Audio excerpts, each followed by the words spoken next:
Ok, c'est moi qui ai la parole. Ah, c'est ça, c'est vous qui avez la parole. Bon, Allez-y. ben, déjà, je tiens à vous remercier, vous toutes qui êtes là aujourd'hui, et à exprimer ma gratitude pour avoir accepté de participer à ce webinaire sur les questions, la difficulté qu'il y a autour des questions de financement en Afrique. Donc, moi, je suis Patience Dassi, CEO de l'entreprise. C'est un bureau d'études, hein, s'il faut dire ça comme ça. Growth Service International. On accompagne effectivement les différents projets d'investissement dans la quête des partenaires techniques et partenaires financiers. Donc, pendant tout ce temps-là, on a quand même eu à grapper un certain nombre de difficultés. Et je suis très heureuse qu'on soit là tous aujourd'hui et qu'on puisse mettre ensemble notre énergie pour pouvoir en parler. Donc, je vous dis merci encore. Soyez la bienvenue. Et j'espère qu'on pourra faire le tour de toutes les questions naturellement et qu'au sorti de ceci, on pourra avoir, je ne sais pas moi quoi, une porte de sortie ou bien une averse de sortie vers des financements alternatifs, pourquoi pas, qui pourront nous aider à mieux accompagner les promoteurs sur le terrain ou alors donner des idées à tous ceux qui nous écoutent, qui accompagnent des promoteurs autour des projets d'investissement. Merci. Okay. Merci, Patience. Je ne sais pas si vous m'entendez maintenant. Merci à vous. Il faut juste avancer parce que madame, je l'écoute, je ne sais pas pourquoi chez vous, ça, je peux vous écouter une demi-seconde et après, la seconde d'après, je n'écoute pas. Donc, on va juste y aller. Merci. Je voudrais vous rappeler que comme panéliste, nous avons madame Vanessa Louni, chef de centre de développement de la PME au sein du GICAM. Nous avons monsieur Christian Amo, qui est un consultant, un opérateur. Monsieur Régis Kanga Sommier, qui est le branch manager à la Bench Bank Cameroun. Madame Anne-Sylvie Ndéry, qui est un entrepreneur, consultante et mentor, qui est une femme multiple, qui est de Apple Media Consulting, et qui a créé SBL, présidente de l'ONG, de l'ONG Maïra, de l'Union. Et durant cet échange, elle partagera une expérience de la mise en relation et de l'externalisation des entreprises et des compétences. Merci.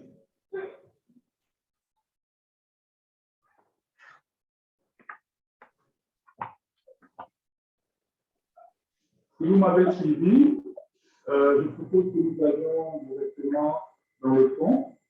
Par rapport aux objectifs que nous avons fixés pour ce webinaire, nous avons un certain nombre de questions auxquelles je suis appelé à répondre à travers nos débats et nos échanges.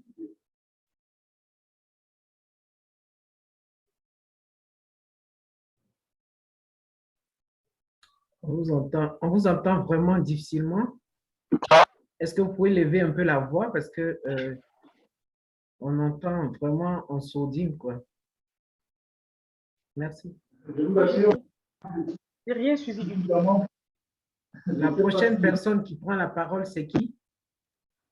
Je parle assez fort là où je suis. Je parle généralement très fort. D'accord. Je ne sais pas, ça doit être Internet parce que ça me dit le network bandwidth is slow. Donc peut-être Internet et nous sommes une forte je crois. Donc je ne sais pas si c'est ce qui affecte la qualité du son.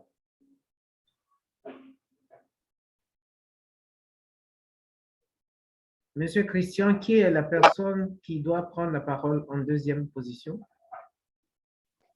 Et en fait, je pense que, étant donné que c'est ouvert, nous avons présenté ce panel. Chaque panéliste peut intervenir. Oui, mais vous désignez la personne et chaque fois, la personne se présente et intervient. Comme ça, on fait le tour de la table et on revient sur la question. Merci. Je vais faire un tour de table. Maintenant, je peux donner la parole individuellement à chacun pour se présenter aussi et s'introduire en avance. Bon, je vais par exemple donner la parole à Anne-Sylvie, que je vois. Bonjour Anne-Sylvie. Déjà? OK. Ben, bonjour à tous, bonjour à toutes. Bonjour, Monsieur Christian. Moi, je suis Anne-Sylvie Niabéi, CEO de Appen Media Consulting, c'est une agence de promotion de l'entrepreneuriat et nous sommes dans le digital. Et donc, là, il a cité beaucoup de casquettes, là, je ne vais pas revenir là-dessus. Mais je suis là, effectivement, avec vous. C'est un plaisir. Je vous dis merci d'être là. Et ensemble, nous allons trouver la solution de ce qui est les obstacles du financement en Afrique. Donc, dans un premier temps, voilà ce que je vais dire. Et non seulement nous allons trouver ensemble, mais trouver aussi des solutions. Donc, merci à vous. Et je reprends après la parole. Merci.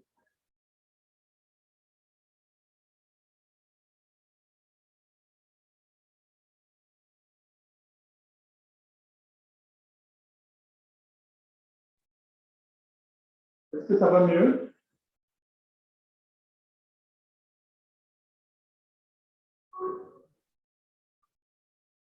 Je t'écoutais, hein, et je crois que les autres écoutaient aussi. Vous m'avez entendu? Je t'ai bien entendu. OK. Donc, je disais que je faisais un bref parce qu'on a pris assez de temps et donc, il faut aller un peu rapidement, quoi. Allô, Donc, Christian? dans la suite, on ira.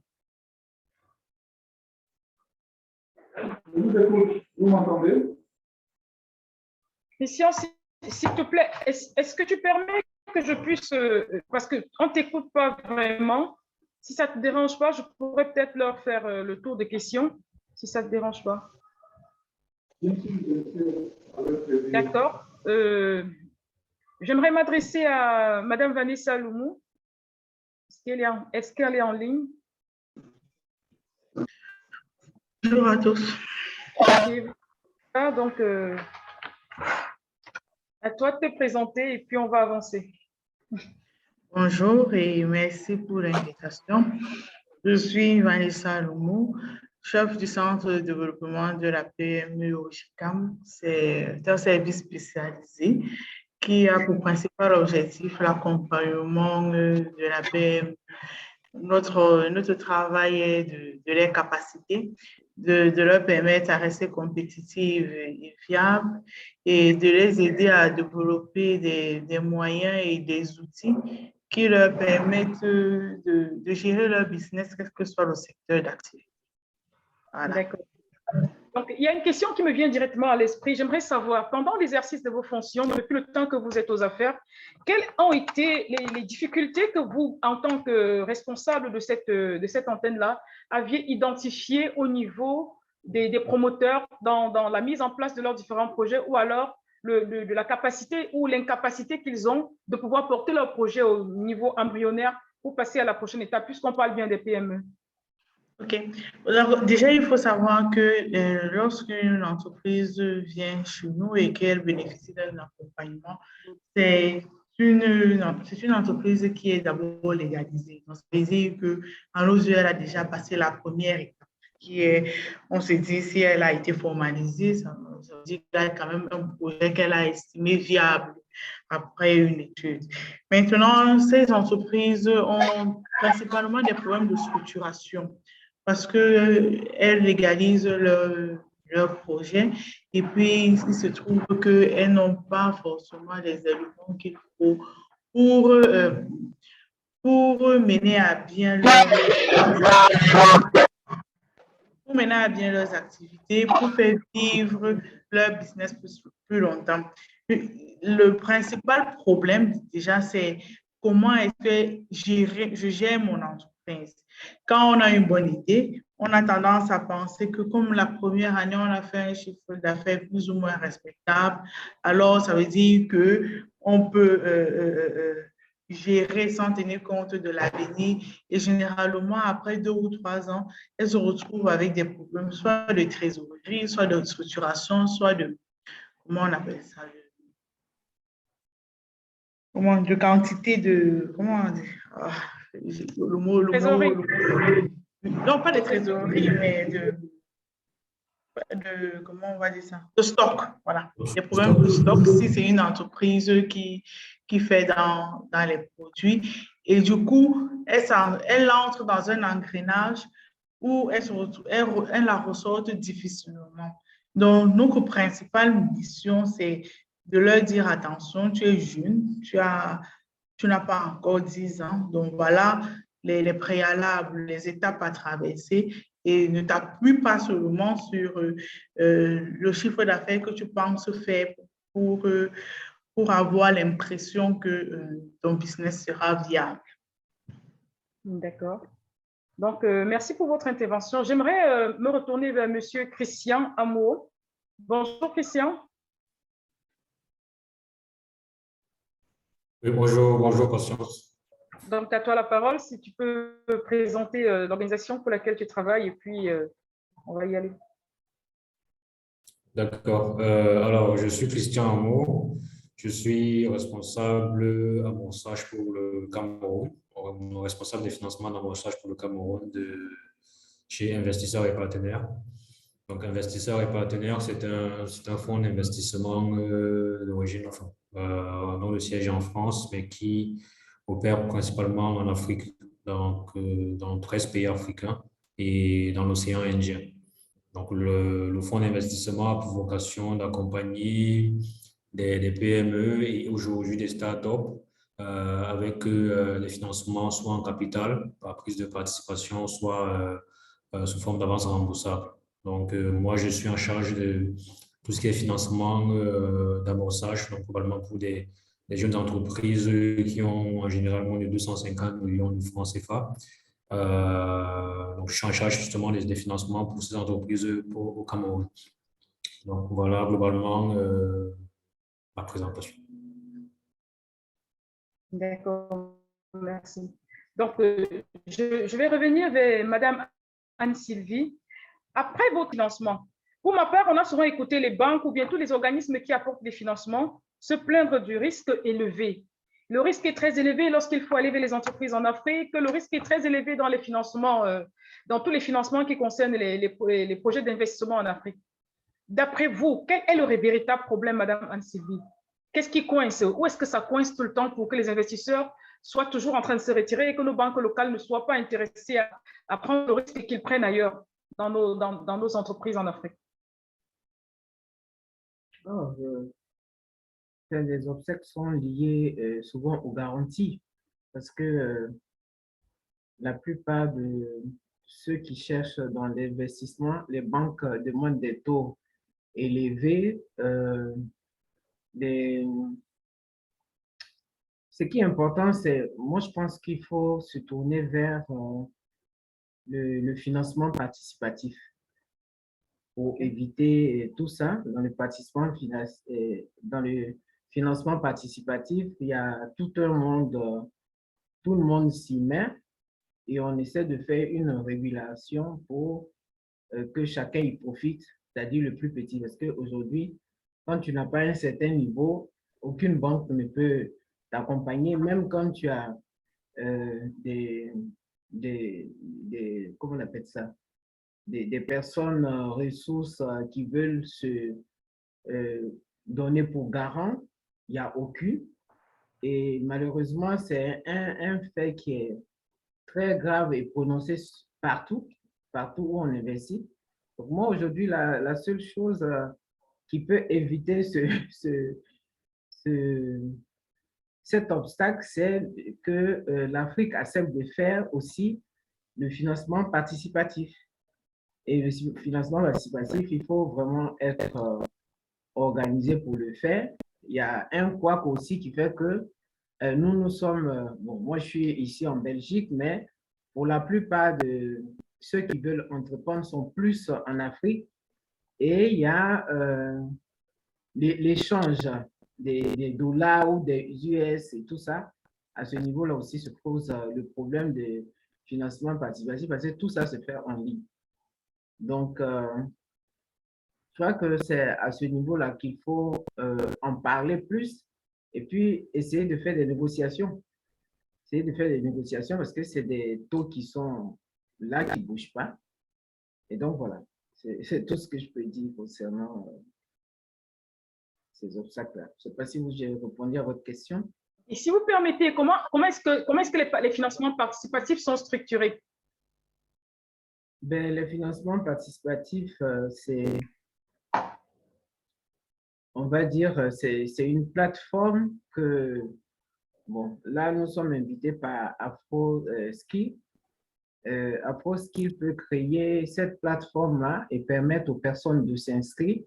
Il y a tout un processus, il y a des apports de projets, il y a l'accompagnement, il y a le suivi et on donne la possibilité à chacun de rentrer dans le projet de celui qui le présente et les financements se font à moindre coût mais en ligne. Donc, je peux avoir le temps de vous expliquer tous ces détails-là tout à l'heure. D'accord, pour merci. que vous compreniez mieux parce que c'est tout un processus, mais c'est plus intéressant. Voilà. C'est plus intéressant, tout le monde y gagne et voilà. Okay. Donc, je peux rentrer dans les détails tout à l'heure, si ça vous convient. Merci, bien. Madame Anne-Sylvie. Oui. Donc, je vais me retourner vers Monsieur Christian Amour. Christian? Oui, je suis là.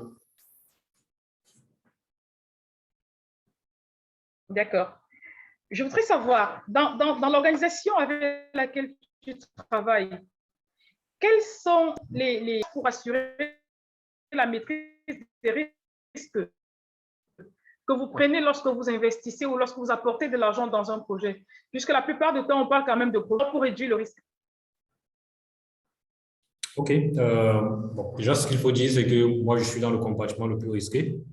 Parce que les jeunes entreprises et les startups sont voilà, les entreprises les plus risquées parce que derrière, elles cherchent encore à justement affiner leur modèle, à trouver le meilleur modèle possible et n'ont pas encore peut-être assez de structuration pour tenir aux différentes tempêtes à venir. Donc, mais d'expérience, et ça, je le dis pas seulement par rapport à mon organisation parce que Madame Anne-Sylvie parlait tout à l'heure du financement participatif. Donc, avant de rejoindre Investisseurs et Partenaires, j'ai dirigé une entreprise où on accompagne les entreprises à la levée de fonds par financement participatif. On accompagne pas mal d'entreprises au Cameroun et de mon expérience, de manière générale, le meilleur moyen, on va dire la meilleure garantie dans une entreprise, c'est l'entrepreneur. Surtout quand on est en face d'une start-up. En gros, c'est l'entrepreneur. Vous pourrez prendre toutes les garanties, les garanties possibles. Si l'entrepreneur n'est pas quelqu'un d'impliqué dans son projet, s'il n'a pas une vision, s'il n'est pas déterminé à réussir, voilà, vous allez toujours subir des pertes. Donc, pour nous, aujourd'hui, et ça se vérifie, comme je l'ai dit, chaque jour, c'est de s'assurer d'avoir des entrepreneurs de vision, des entrepreneurs qui sont impliqués dans leur projet. Et ça, on va dire qu'il y a des éléments qui nous permettent de juger ça. Il y a des éléments qui nous permettent de juger ça dans le sens où quel est le niveau de sacrifice qu'un entrepreneur a commis pour son projet, comment est-ce que l'entrepreneur peut-être arrive à développer son réseau, quel est le niveau d'implication, quels sont les risques que l'entrepreneur abandonne en cas de difficulté. Donc, on va essayer de regarder tout ça.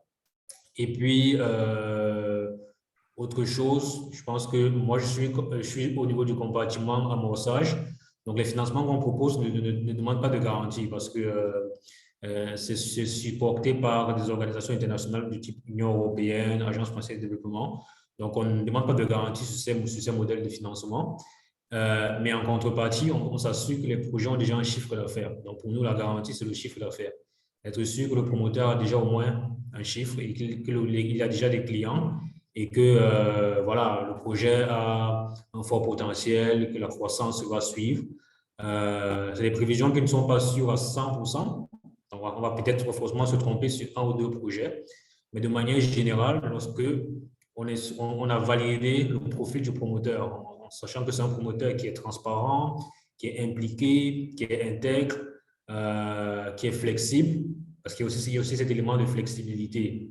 Le monde, c'est pas, je c'est pas une case rigide. Le monde change chaque jour. Et récemment, on a entendu, tout le monde subit les conséquences aujourd'hui de la crise en Ukraine, qui est une crise qui frappe l'euro. Mais aujourd'hui, les entrepreneurs camerounais se retrouvent impactés par cette crise. Donc, il faut qu'on ait des personnes en face de nous qui soient flexibles, qui arrivent à s'adapter aux changements, aux difficultés, et qui arrivent également à se remettre en question, à identifier les erreurs qu'ils ont pu faire dans le passé par rapport aux projets qu'ils ont lancés. Et maintenant, derrière, on va essayer de regarder le secteur. Est-ce que c'est un secteur à fort potentiel de croissance?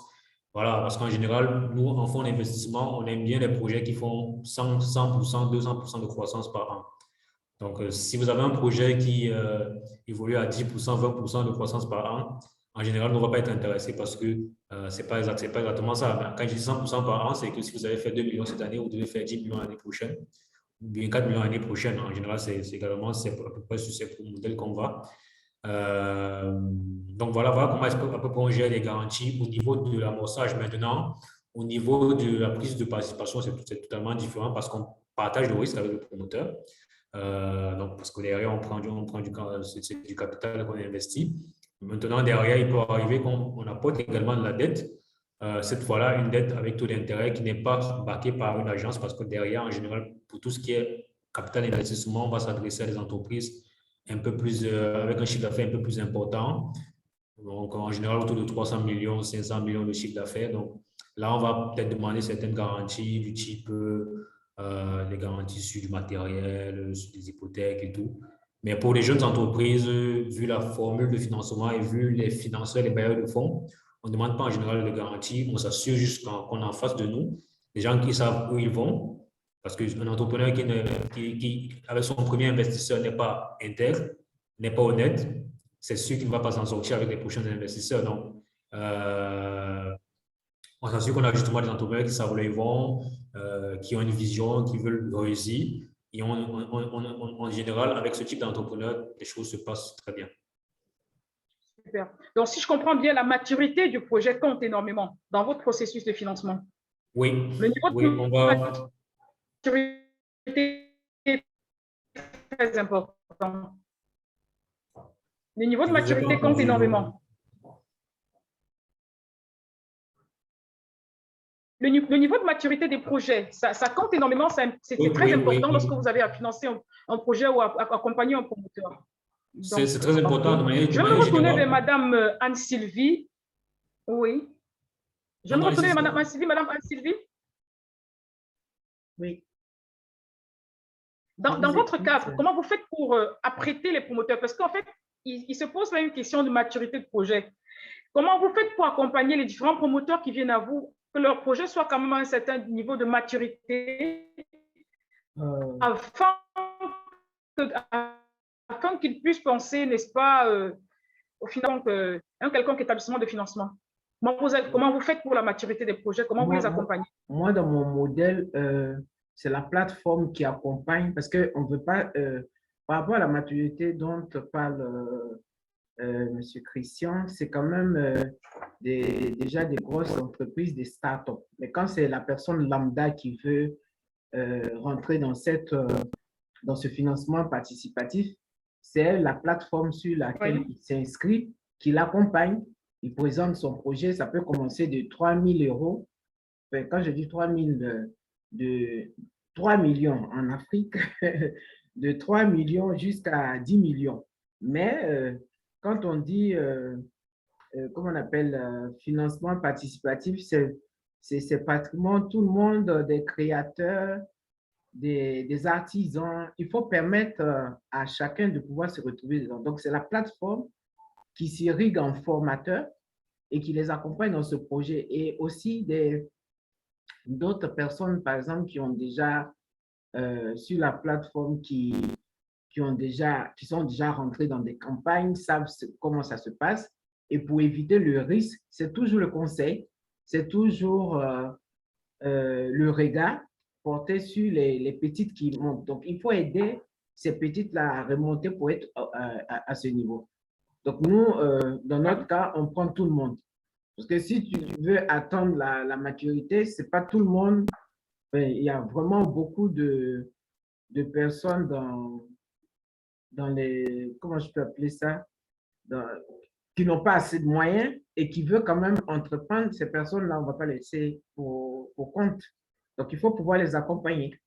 Donc, moi, dans mon système de financement participatif, il faut pouvoir mettre tout le monde, analyser tous ceux qui se trouvent aussi sur la plateforme qui dirige ce financement. C'est du crowdfunding, mais ça peut partir de 10 euros.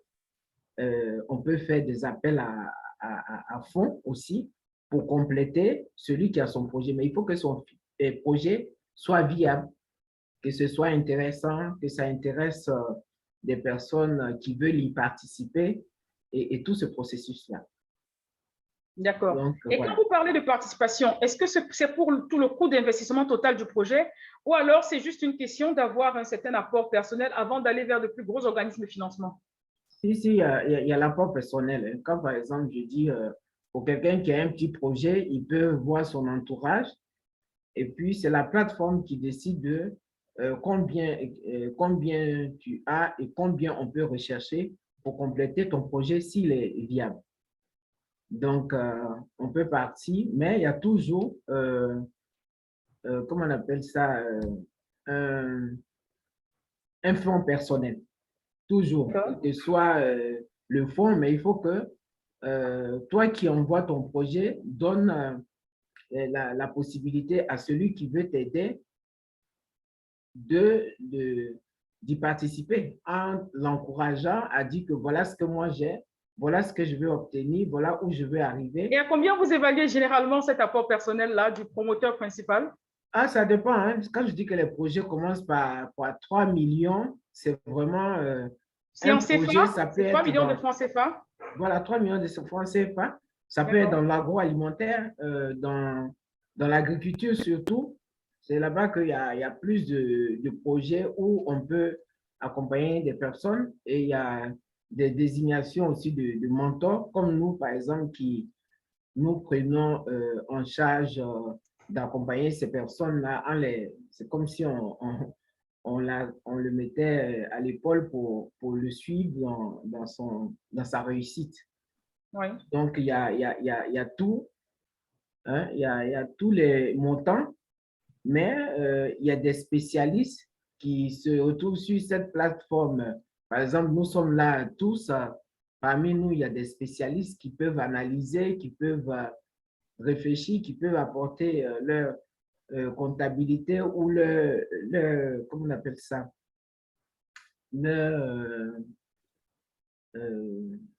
leurs expériences d'avoir vécu ça ailleurs pour dire à tel projet avait marché à tel endroit et n'avait pas marché là.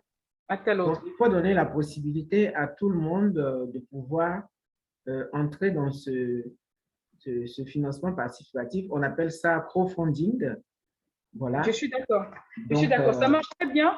J'aimerais savoir, est-ce que ce financement participatif-là, vous avez déjà eu une expérience avec un projet avec un montant autour de, je vais dire quelque chose d'un peu fou, 2-3 millions d'euros? On est parti avec un petit montant C'était une coopérative de femmes au Niger. Oui. Leur montant, c'était juste pour faire la culture de l'oignon. Et leur apport à elles, sur 7 millions, elles avaient 3 millions et il fallait trouver le reste. Donc, on a fait une campagne de 10 euros. Il y en a qui ont donné plus. On a donné comme ça un montant qui peut être adhéré par tout le monde. Et il y en a en plus, en regardant l'évolution du projet, c'est-à-dire la rentabilité du projet et puis l'aide que le projet apporte à cette coopérative.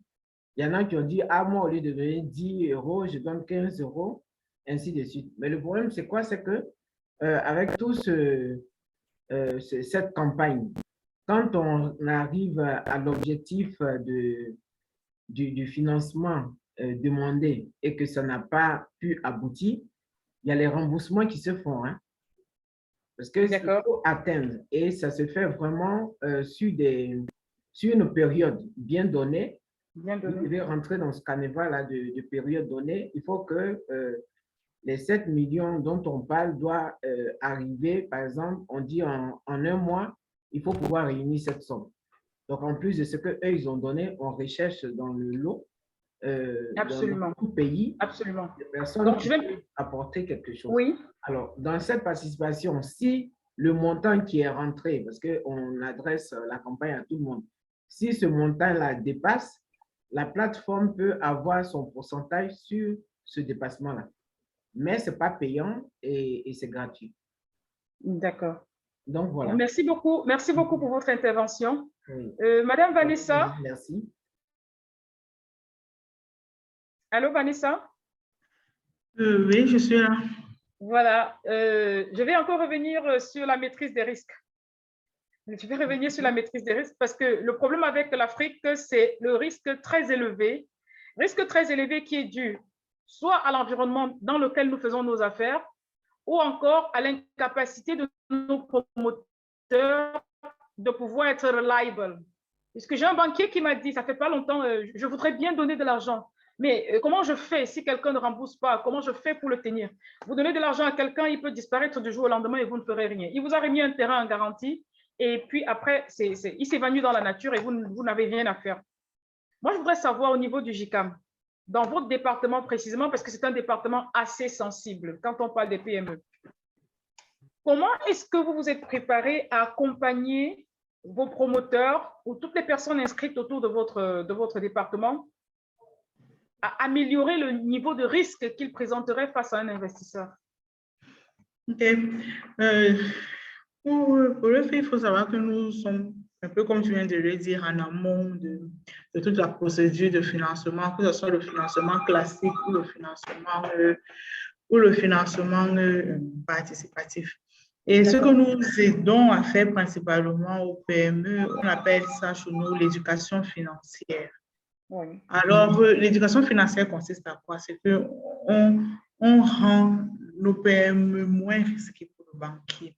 On apprend à la PME de dissocier l'argent qui n'est pas son argent et son argent, dont l'argent du banquier, c'est l'argent du banquier. Son argent, c'est son argent et l'argent de l'entreprise, c'est l'argent de l'entreprise. On leur apprend à gérer, on leur apprend à prioriser les dépenses et même les traites. Quand tu as pris l'argent chez ton banquier, il faut respecter les échéances mensuelles. Et puis, quand tu as ton propre argent, ça veut dire que tu dois respecter les charges de ton entreprise. Donc, on fait dans cette éducation financière-là pour faire en sorte que l'entreprise soit moins risquée, soit moins risque pour la banque. L'autre élément ou l'autre activité ou stratégie qu'on a mis en place, là, c'est en collaboration avec les banques. C'est, par exemple, avec Afriland, on travaille à ce que le GICAM se porte plus ou moins caution morale pour ses PME membres. C'est qu'on on accompagne Afriland dans l'enquête de base.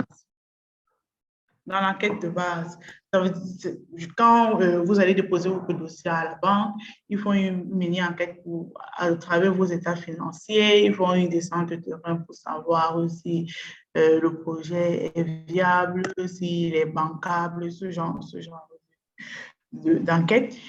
Quand il s'agit donc de nos membres, nous, on fait aussi cette pré-enquête et on fait une sorte de recommandation morale auprès de la banque. On lui dit si on pense que cette entreprise-là peut être éligible à un crédit. Pourquoi est-ce qu'on le dit? Comment est-ce que nous, on la voit se comporter au quotidien?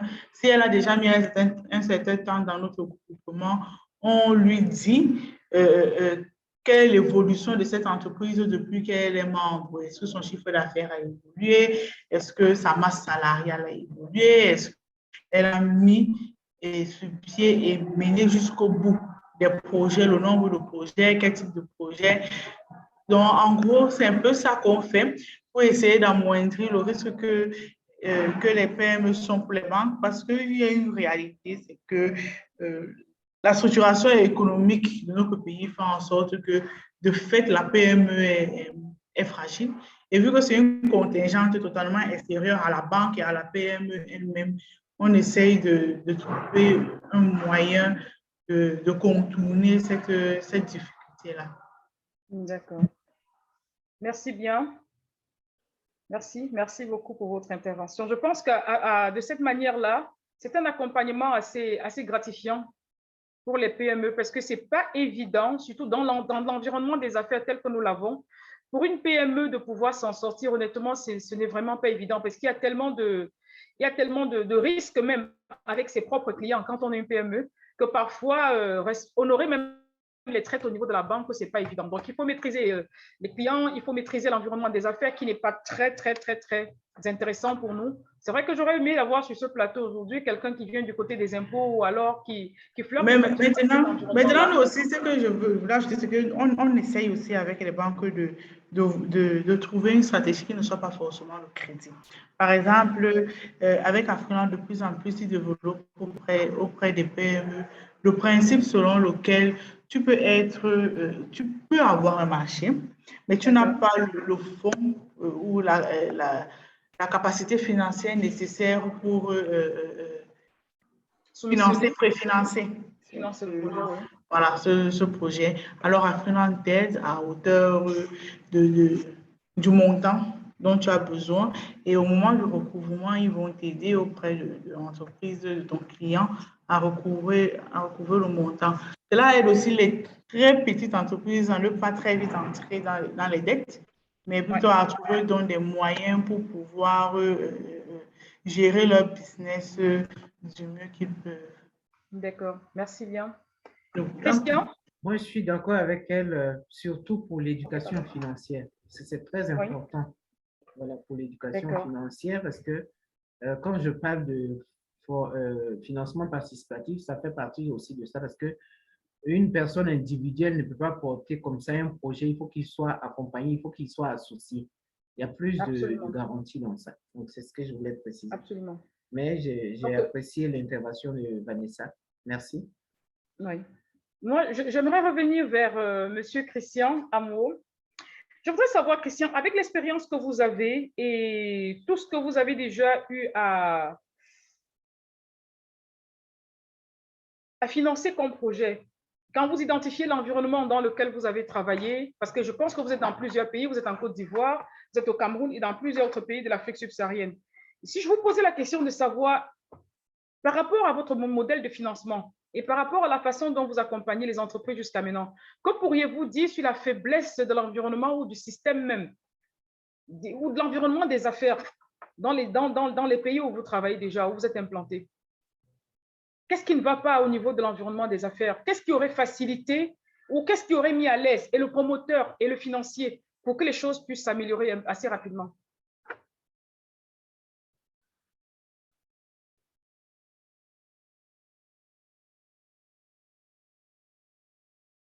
Votre micro est fermé. Merci. Alors, je disais, je pense que par rapport à l'environnement des affaires, je ne vais pas revenir sur les questions d'ordre réglementaire, voilà, tout ce qui est politique, administratif, mais je vais peut-être revenir sur tout ce qui est culturel. Je pense que par rapport à l'environnement des affaires au Cameroun et dans d'autres pays africains, mais principalement au Cameroun, parce qu'on a quand même pas mal d'entrepreneurs au Cameroun par rapport à d'autres pays d'Afrique francophone. On a beaucoup d'entrepreneurs. Je vois aussi au Nigeria, il y a pas mal d'entrepreneurs.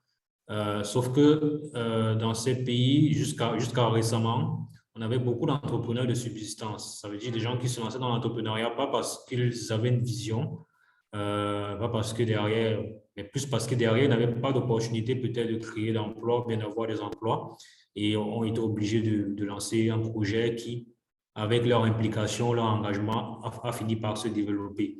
Sauf que lorsqu'on lance un projet sous cette base, on va avec beaucoup de faiblesses lorsqu'on veut se développer sur le long terme parce que derrière, on va peut-être négliger des éléments importants, peut-être pour les futurs investisseurs, les futurs financeurs, notamment la comptabilité. Beaucoup d'entreprises vont se développer, avoir des chiffres d'affaires parfois qui vont même aller jusqu'à 100 millions, 150 millions, mais n'ont pas une comptabilité fiable, suivie, fiable et claire. Donc, l'organisation, le maintien des équipes, des talents. Donc, je pense que pour nous, aujourd'hui, c'est un problème majeur qu'on a. Ça veut dire qu'on va voir un projet qui est intéressant. On va voir un promoteur qui a un projet intéressant, mais lorsqu'on va essayer de on parle ici de tester le projet en termes de stress test, ça veut dire mettre en place des hypothèses, les pires hypothèses possibles pour voir comment le projet pourrait se comporter. On a des résultats qui ne sont pas toujours bons. Peut-être derrière, on n'a même pas les éléments pour pouvoir analyser le projet de manière fiable parce que lorsqu'on va demander le compte de résultats, la personne nous dit que oui, mais je n'ai pas vraiment le compte de résultats parce que voilà, parfois je prends mon argent, je mets à l'intérieur, parfois je récupère, je n'ai pas payé le loyer avec, parfois. Et lorsqu'on a ce modèle de gestion, ça devient compliqué pour nous, investisseurs, de pouvoir y aller. On a aussi des entrepreneurs qui, justement parce qu'ils sont dans un modèle parce que je veux dire, de subsistance, ils vont parfois avoir des stratégies qui ne sont pas forcément rassurantes pour des financiers. Lorsque vous avez, par exemple, discuté avec un entrepreneur qui a un projet qui est intéressant, que vous voulez financer, il vous demande entre peut-être, par exemple, je ne sais pas, 10, 15 millions. Ça, c'est un montant qui n'est pas forcément très important.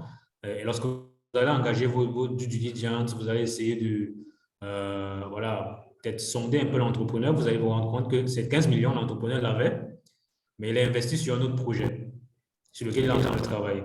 Donc, la question que vous vous posez à ce moment, c'est pourquoi moi je vais investir sur un projet où toi-même tu n'as pas envie d'investir? Ça veut dire, derrière, il a peut-être lancé un projet, je prends l'exemple, un snack bar, mais il veut que vous vous investissiez dans son projet qui est supposé être son projet de vie. De l'autre côté, il a pris l'argent pour investir dans un snack bar et puis derrière, nous, on ne va pas y aller parce qu'on va se dire, si toi-même, tu ne prends pas le risque d'investir dans ton propre projet, bah, nous, on ne va pas prendre le risque d'investir dans ton projet. Donc, je pense qu'il y a beaucoup d'éléments culturels dans le sens où, et je pense que Mme Anne-Sylvia a bien précisé ça, beaucoup de personnes, beaucoup d'entrepreneurs n'ont pas l'éducation financière nécessaire. Et parce que justement, ce genre de stratégie et de logique, c'est un manque d'éducation financière. Vous ne pouvez pas approcher un investisseur sans lui montrer totalement à quel point vous êtes investi sur votre projet.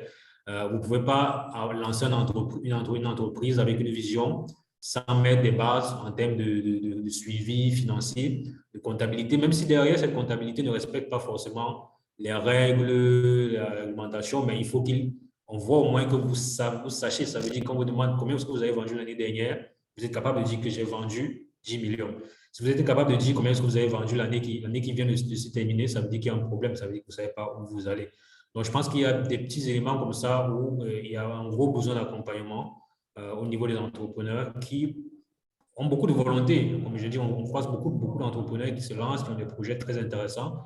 Mais maintenant, au niveau de la structuration, de l'éducation entrepreneuriale et financière, c'est là en général où le bas blesse. Et peut-être pour la petite anecdote, depuis que j'ai rejoint le fonds, on a financé déjà pas mal d'entreprises, mais juste pour que vous compreniez, les entreprises que nous avons financées aujourd'hui, il y en a au moins 80% qui ont ou qui sont gérées par une personne qui a été à l'étranger et qui est revenue. Donc, vous voyez que parce que derrière, qui dit étranger dit peut-être meilleure éducation financière et peut-être meilleure éducation entrepreneuriale parce que derrière, ils ont été confrontés à d'autres cultures où des gens sont mieux éduqués financièrement. Et du coup, quand ils reviennent, leurs projets sont sont totalement différents de ceux qui peut-être n'ont jamais été confrontés à cet environnement. Donc, voilà. Donc, moi, je pense qu'il y a la question de l'éducation financière et l'éducation entrepreneuriale qui est vraiment pertinente.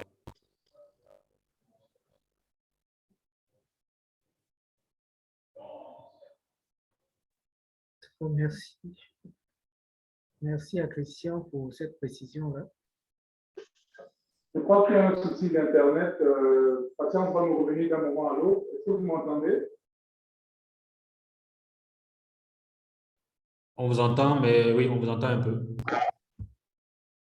Là, vous m'entendez?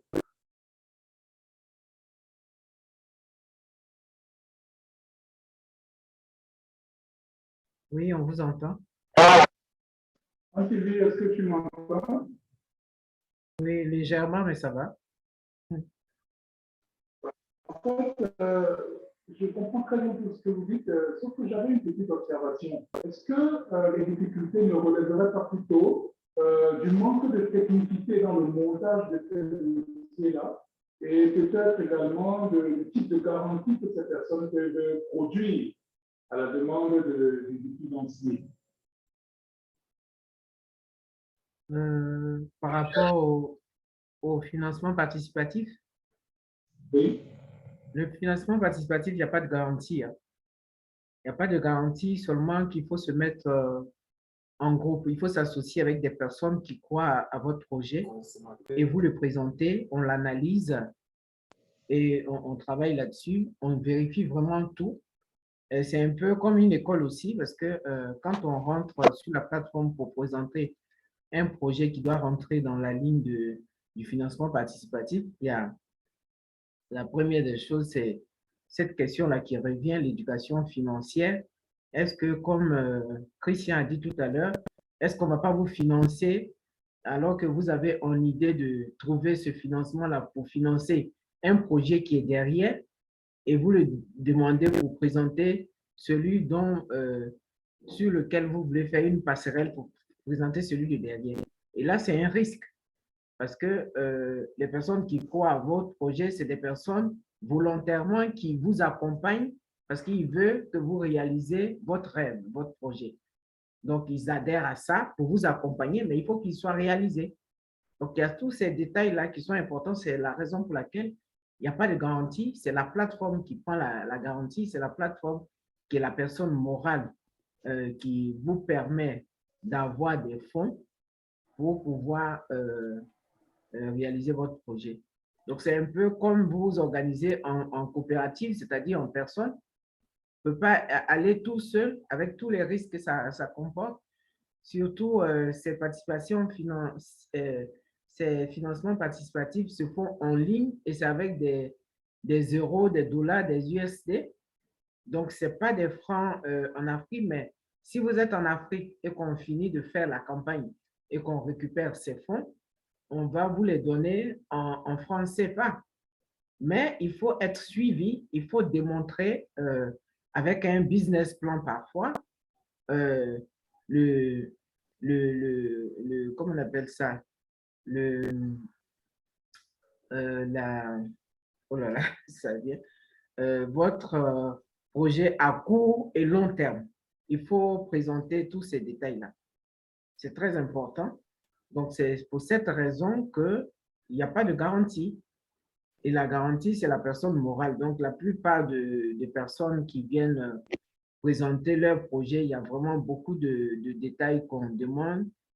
Le suivi, comment on appelle, d'abord géolocaliser la personne. Il y a ça aussi qui est très important. Donc, c'est aussi un formulaire que vous remplissez, mais vous, on ne le fait pas comme ça dans la bouche, vous dites que j'ai un projet et tout ça. Il y a vraiment des détails qu'il faut expliquer.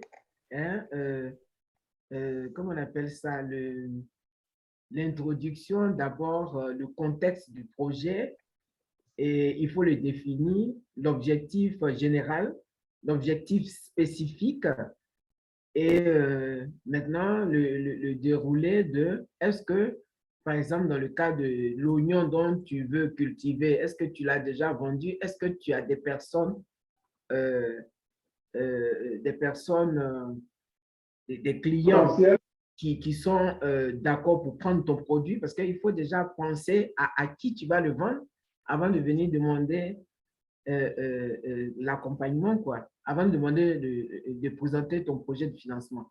Il faut déjà avoir cette vision-là de, quand je prends ça, tout de suite, le déroulé, c'est prendre, comment on appelle ça, les personnes qui vous accompagnent d'abord dans le projet. Si c'est, par exemple, dans l'agriculture, l'espace à trouver, il faut définir tous ces détails-là. Le produit que tu veux présenter, que tu penses que ça marche, comment le cultiver, comment le rentabiliser. À tout ça, il faut penser avant de rentrer dans le financement participatif. En ce moment, les gens vous font confiance, ils analysent et ils voient, comment on appelle, ils voient que votre projet peut être accompagné. Parce que ce n'est pas les gens de la plateforme, mais c'est des personnes ailleurs, c'est des personnes même que vous ne connaissez pas qui participent à l'accomplissement de votre projet, c'est-à-dire ils complètent ce que vous avez. Donc, il faut forcément que la plateforme qui vous aide à aller vers ce projet présente des bilans, hein, comme quoi celui-là, on l'a accompagné, il faut avoir des exemples. Ça a réussi, parce que si un projet n'est pas dans le système de la réussite, il ne peut pas être financé aussi. Il y a ça. Donc, il y en a souvent aussi qui s'inscrivent, ils donnent vraiment bien le projet, comme Christian le disait tout à l'heure, mais à la fin aussi, quand on donne la période de cotisation, c'est-à-dire la période de la campagne où il faut faire rentrer de l'argent, quelquefois, l'apport personnel de la personne qui doit envoyer n'arrive pas aussi à son cheminement. C'est-à-dire des personnes, quand on lance la publication dans la campagne, les autres sont prêts à verser tant, mais on peut récupérer ceux qui vous accompagnent. Mais si vous n'avez pas apporté votre apport, on est obligé à la fin de la campagne de laisser tomber puis rembourser à ces personnes automatiquement. Donc, c'est comme on met et puis on enlève, quoi. Ça ne reste pas dans une caisse. Dès qu'on récupère, on vous reverse. Mais si vous n'avez pas eu la possibilité de compléter ce que vous avez annoncé, la campagne s'arrête et c'est voilà où ça fait mal un peu quand on a ce rêve-là de voilà, j'ai participé et je vais recevoir. Il faut aussi se donner la volonté. Donc, voilà ce que je voulais dire. Merci. Est-ce que j'ai répondu à la question de Christian? Oui, patience, je pense qu'on a eu la coutume. Il faudrait savoir que parfois aussi les difficultés à accéder à ces financements de projets chez nous relèvent du manque de technicité des organismes de et parfois aussi du type de garantie qui est demandé à être mis en jeu, quoi.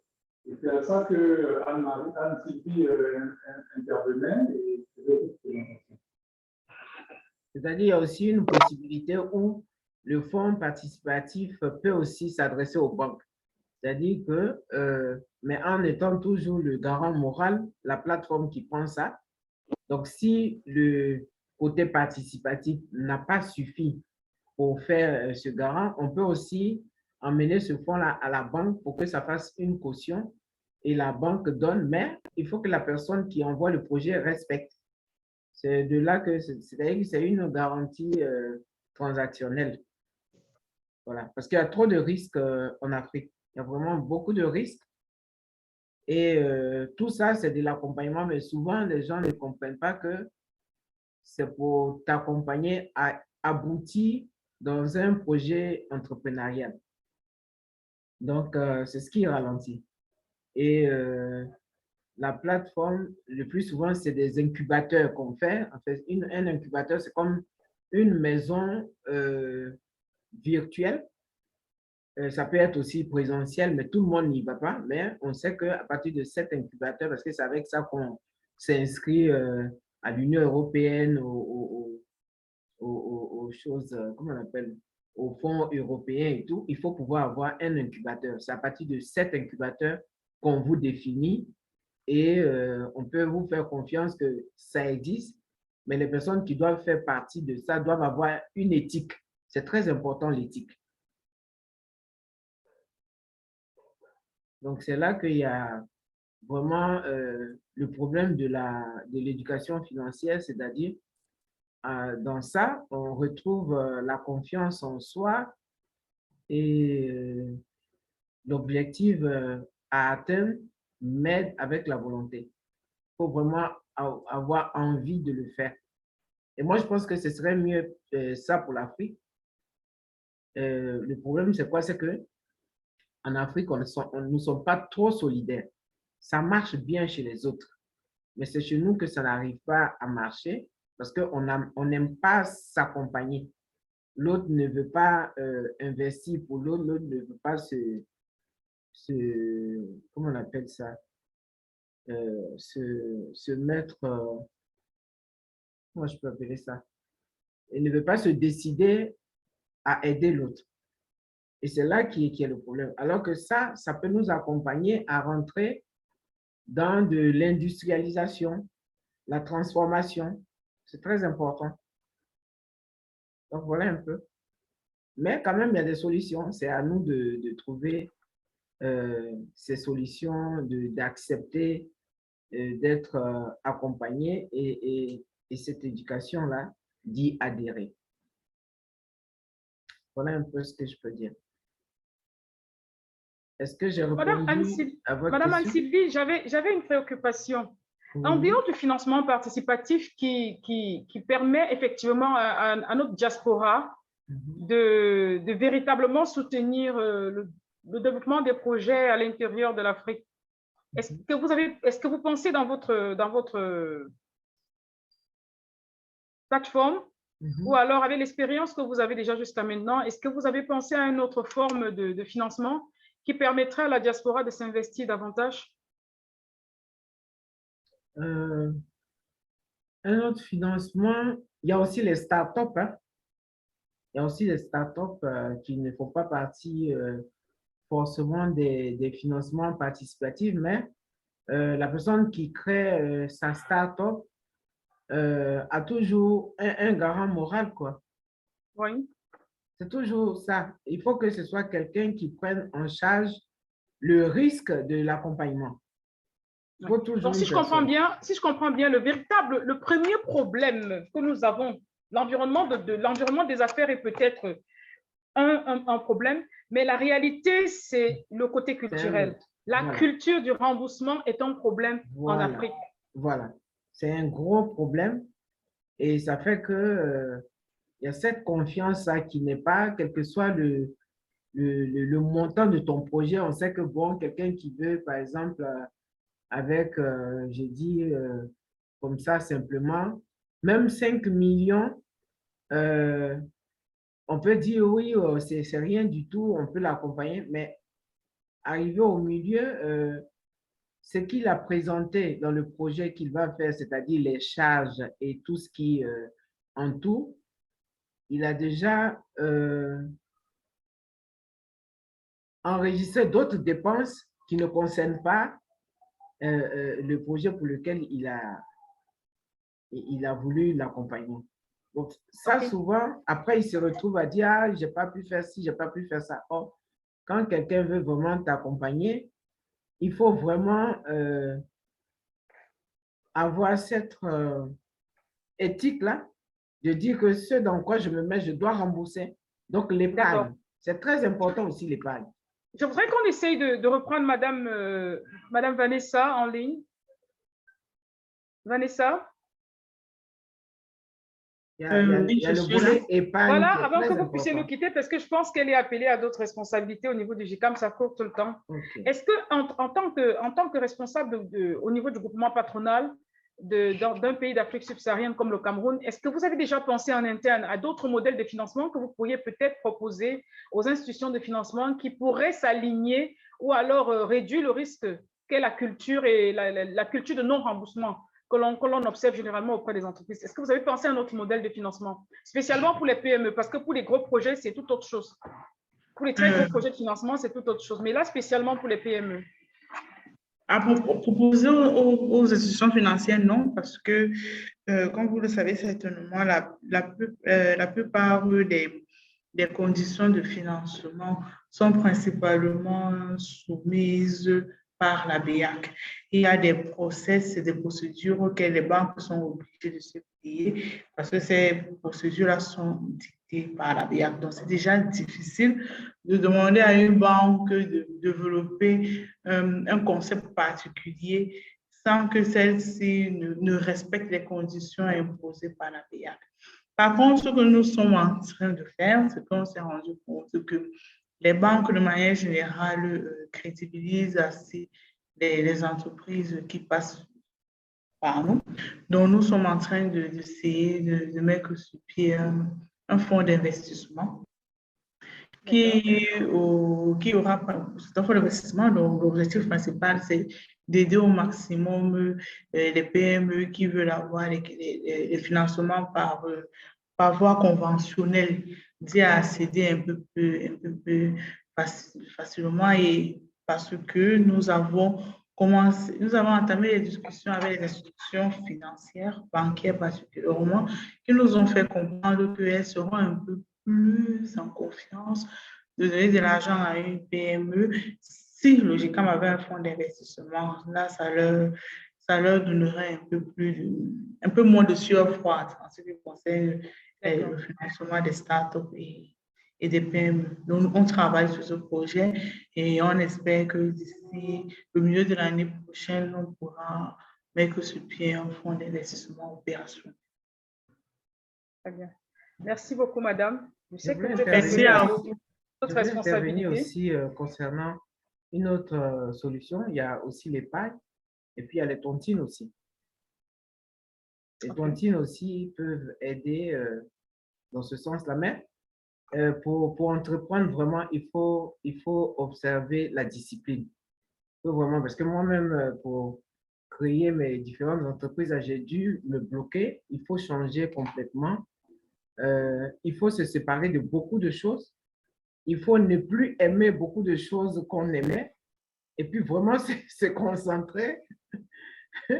Dire que, par exemple, j'ai 600 000 francs par mois. Je considère que 300 000 francs par mois, CFA, peut me permettre de manger, de payer, je dis ça comme ça, de payer ma maison et tout. Mais les 300 000 francs, parce que je veux entreprendre, je les garde, je les mets là. Et petit à petit, j'investis dans mon projet, mais doucement, seulement que ça va mettre du temps, mais vraiment la discipline, quoi. Il y a des choses qu'on avait l'habitude d'acheter, il y a des choses qu'on avait l'habitude de s'offrir, qu'on bloque, il y a des aides qu'on faisait aussi aux familles, aux parents et tout ça. On bloque tout ça, on se concentre et puis on épargne. Comme ça, parce que moi ici, j'ai toujours des projets faramineux, donc je les dépose avec des business plans vraiment pas possibles. Je suis en Belgique. Mais le premier projet, quand je venais de la Côte d'Ivoire au moment des crises en Côte d'Ivoire, là-bas, j'étais déjà dans l'immobilier, donc construction et tout. Et quand ça s'est mal passé, bon, on a dû courir à gauche, à droite pour revenir. Mais arrivé ici, je me dis, bon, voilà, j'étais déjà bien là-bas, je ne vais pas commencer à chercher les petits gossis, comme on le dit, je viens avec mon projet et puis je le présente. Il m'écoute et tout ça, il me dit, bon, ben, il faut faire un business plan. Donc, je répare puisque j'ai l'habitude de le faire. Je fais mon business plan. Au bout de 2 semaines, je reviens avec le business plan. Il dit, mais ce n'est pas normal, un business plan, on ne peut pas le faire en 2 semaines. Il faut au moins 3, 4 mois. Vous voyez comment il y a cette lassitude-là dans les trucs administratifs que les gens observent, que nous, on est pressés.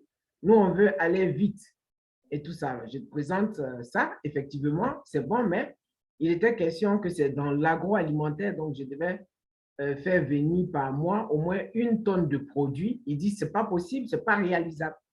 Donc, vous venez comme ça avec un projet, vous êtes sûr. On dit, bon, vous avez votre apport à apporter, vous vous serrez la ceinture, vous avez cet apport, et vous venez devant la personne qui doit vous aider dans le financement, alors que c'est, comme elle dit, le fonds d'investissement qui existe effectivement ici.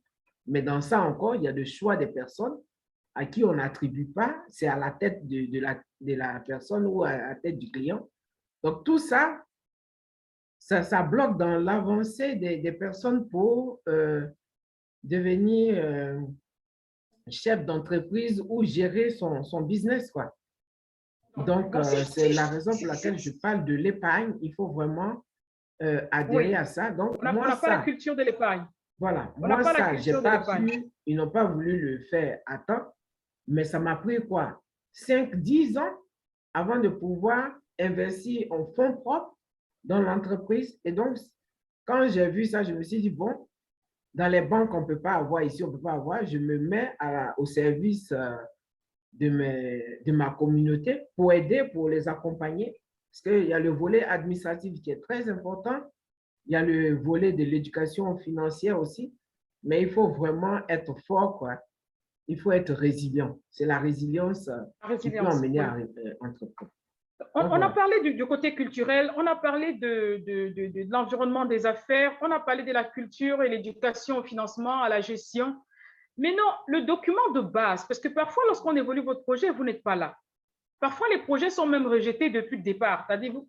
Parce que le document de base qu'on reçoit, dans votre organisation, qu'est-ce qui est fait par rapport à cette rubrique-là, par rapport à cette étape qui est même primordiale? Parce que le projet devrait pouvoir défendre son idée par lui-même avant que l'on ne cherche à savoir quelle est la moralité du promoteur, quelles sont les garanties qu'il peut apporter, qui est-ce qui peut se porter caution pour ce projet ou pour la moralité du promoteur. À ce niveau-là, lorsqu'il s'agit déjà de présenter les plans d'affaires, comment ça se passe au niveau de votre organisation? C'est toujours dans l'accompagnement, vous pouvez venir avec un projet banal et puis nous, on peut le viabiliser. On peut vous dire, voilà, vous avez vraiment cette idée-là, mais par contre, c'est plutôt ça qui peut aller un peu plus facilement pour alléger la possibilité de la personne qui a envie vraiment d'entreprendre, quoi.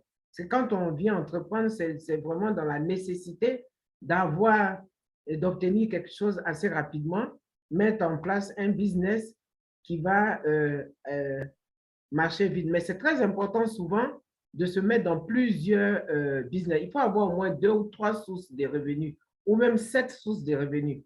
Comme ça, vous ne prenez pas de coûts. Parce que au lieu de prendre souvent même l'argent investi dans un seul business ou un seul produit et puis aller déposer l'argent à la banque et puis enlever au quotidien, il est mieux de s'établir dans plusieurs. C'est-à-dire, tu gagnes dans ce business, le bénéfice de ce business, tu investis dans un autre business qui va te rapporter plus et ainsi de suite. Comme ça, tu as une stabilité et tu le sais. Le plus souvent, c'est pas mais est-ce que là, ça ne intéressant. pourrait pas entraîner, est-ce que là, ça pourrait pas entraîner le promoteur de projet dans une certaine dispersion? Il faudrait peut-être qu'il Non, perde justement, voilà, nord ça, c'est le problème de chez nous en Afrique où on a toujours peur de oser. Ces grandes entreprises que vous voyez, ils ne sont pas sur la seule ligne du business type.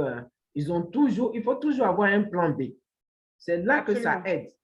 Quand tu vends, par exemple, de la farine ici, vends de l'arachide quelque part, vends, pour que tu sois, tu as au moins un peu comme des branches qui te permettent de survivre. Ça, c'est très important. Ça fait partie aussi de l'éducation financière.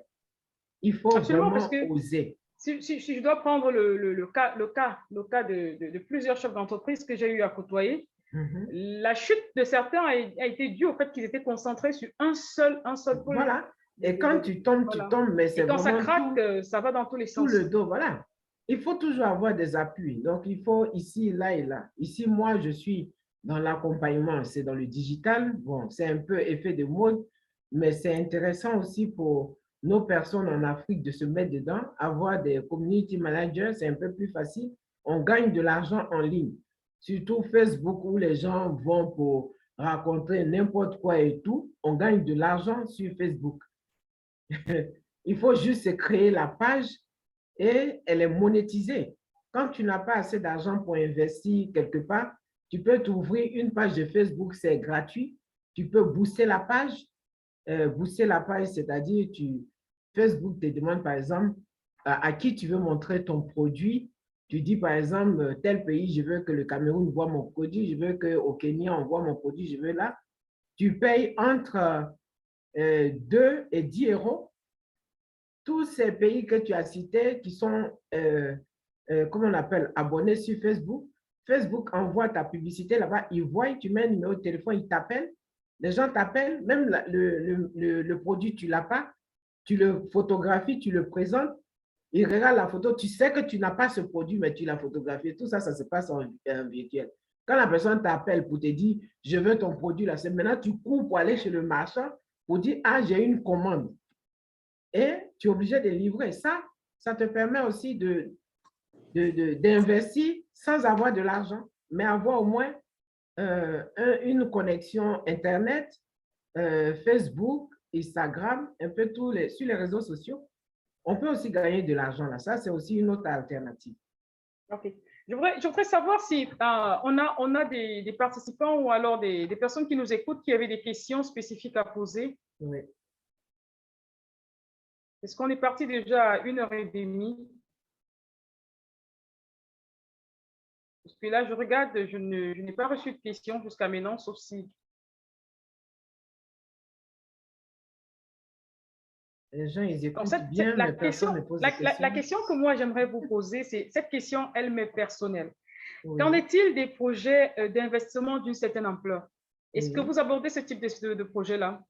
Oui, nous sommes dans tous les projets, dans l'immobilier, dans Et si je me permets, l'agroalimentaire. quelles sont à peu près les conditions de financement que vous imposez ou alors que vous réclamez aux différents porteurs de projets? J'ai par exemple le cas d'une dame, une très brave dame, Oui. qui a quand même construit, même pas quand même, elle a construit tout un collège, enseignement maternel, primaire et secondaire. Aujourd'hui, elle voudrait passer à l'université. C'est une dame assez forte. Oui. Qui a réussi à elle-même avoir parmi ses enfants 2 chefs d'entreprise.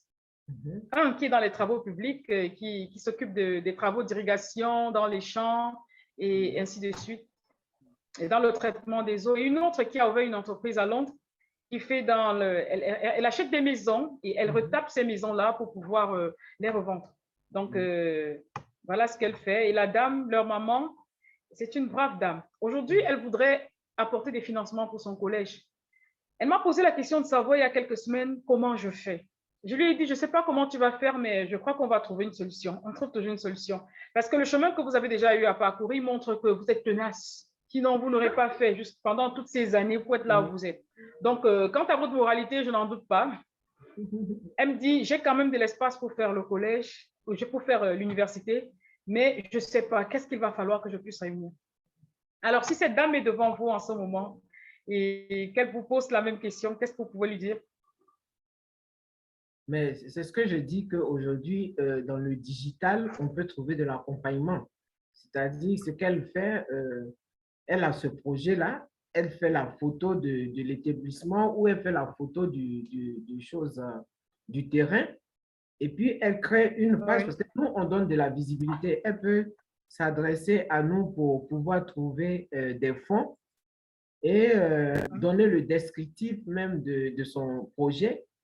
Si elle a déjà le montage, tout ça, elle le présente. Et puis, nous, on analyse de quelle façon elle pourra avoir de la visibilité pour avoir des partenaires qui vont l'accompagner dans ce projet. Donc, ça, on le fait. D'accord. Voilà, ça fait partie de l'accompagnement. Le volet administratif, on le suit du début jusqu'à la fin.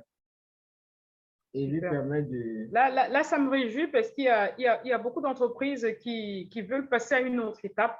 Oui, nous, on a elles ont déjà fait leurs preuves. Elles ne sont pas là pour résoudre des problèmes ponctuels.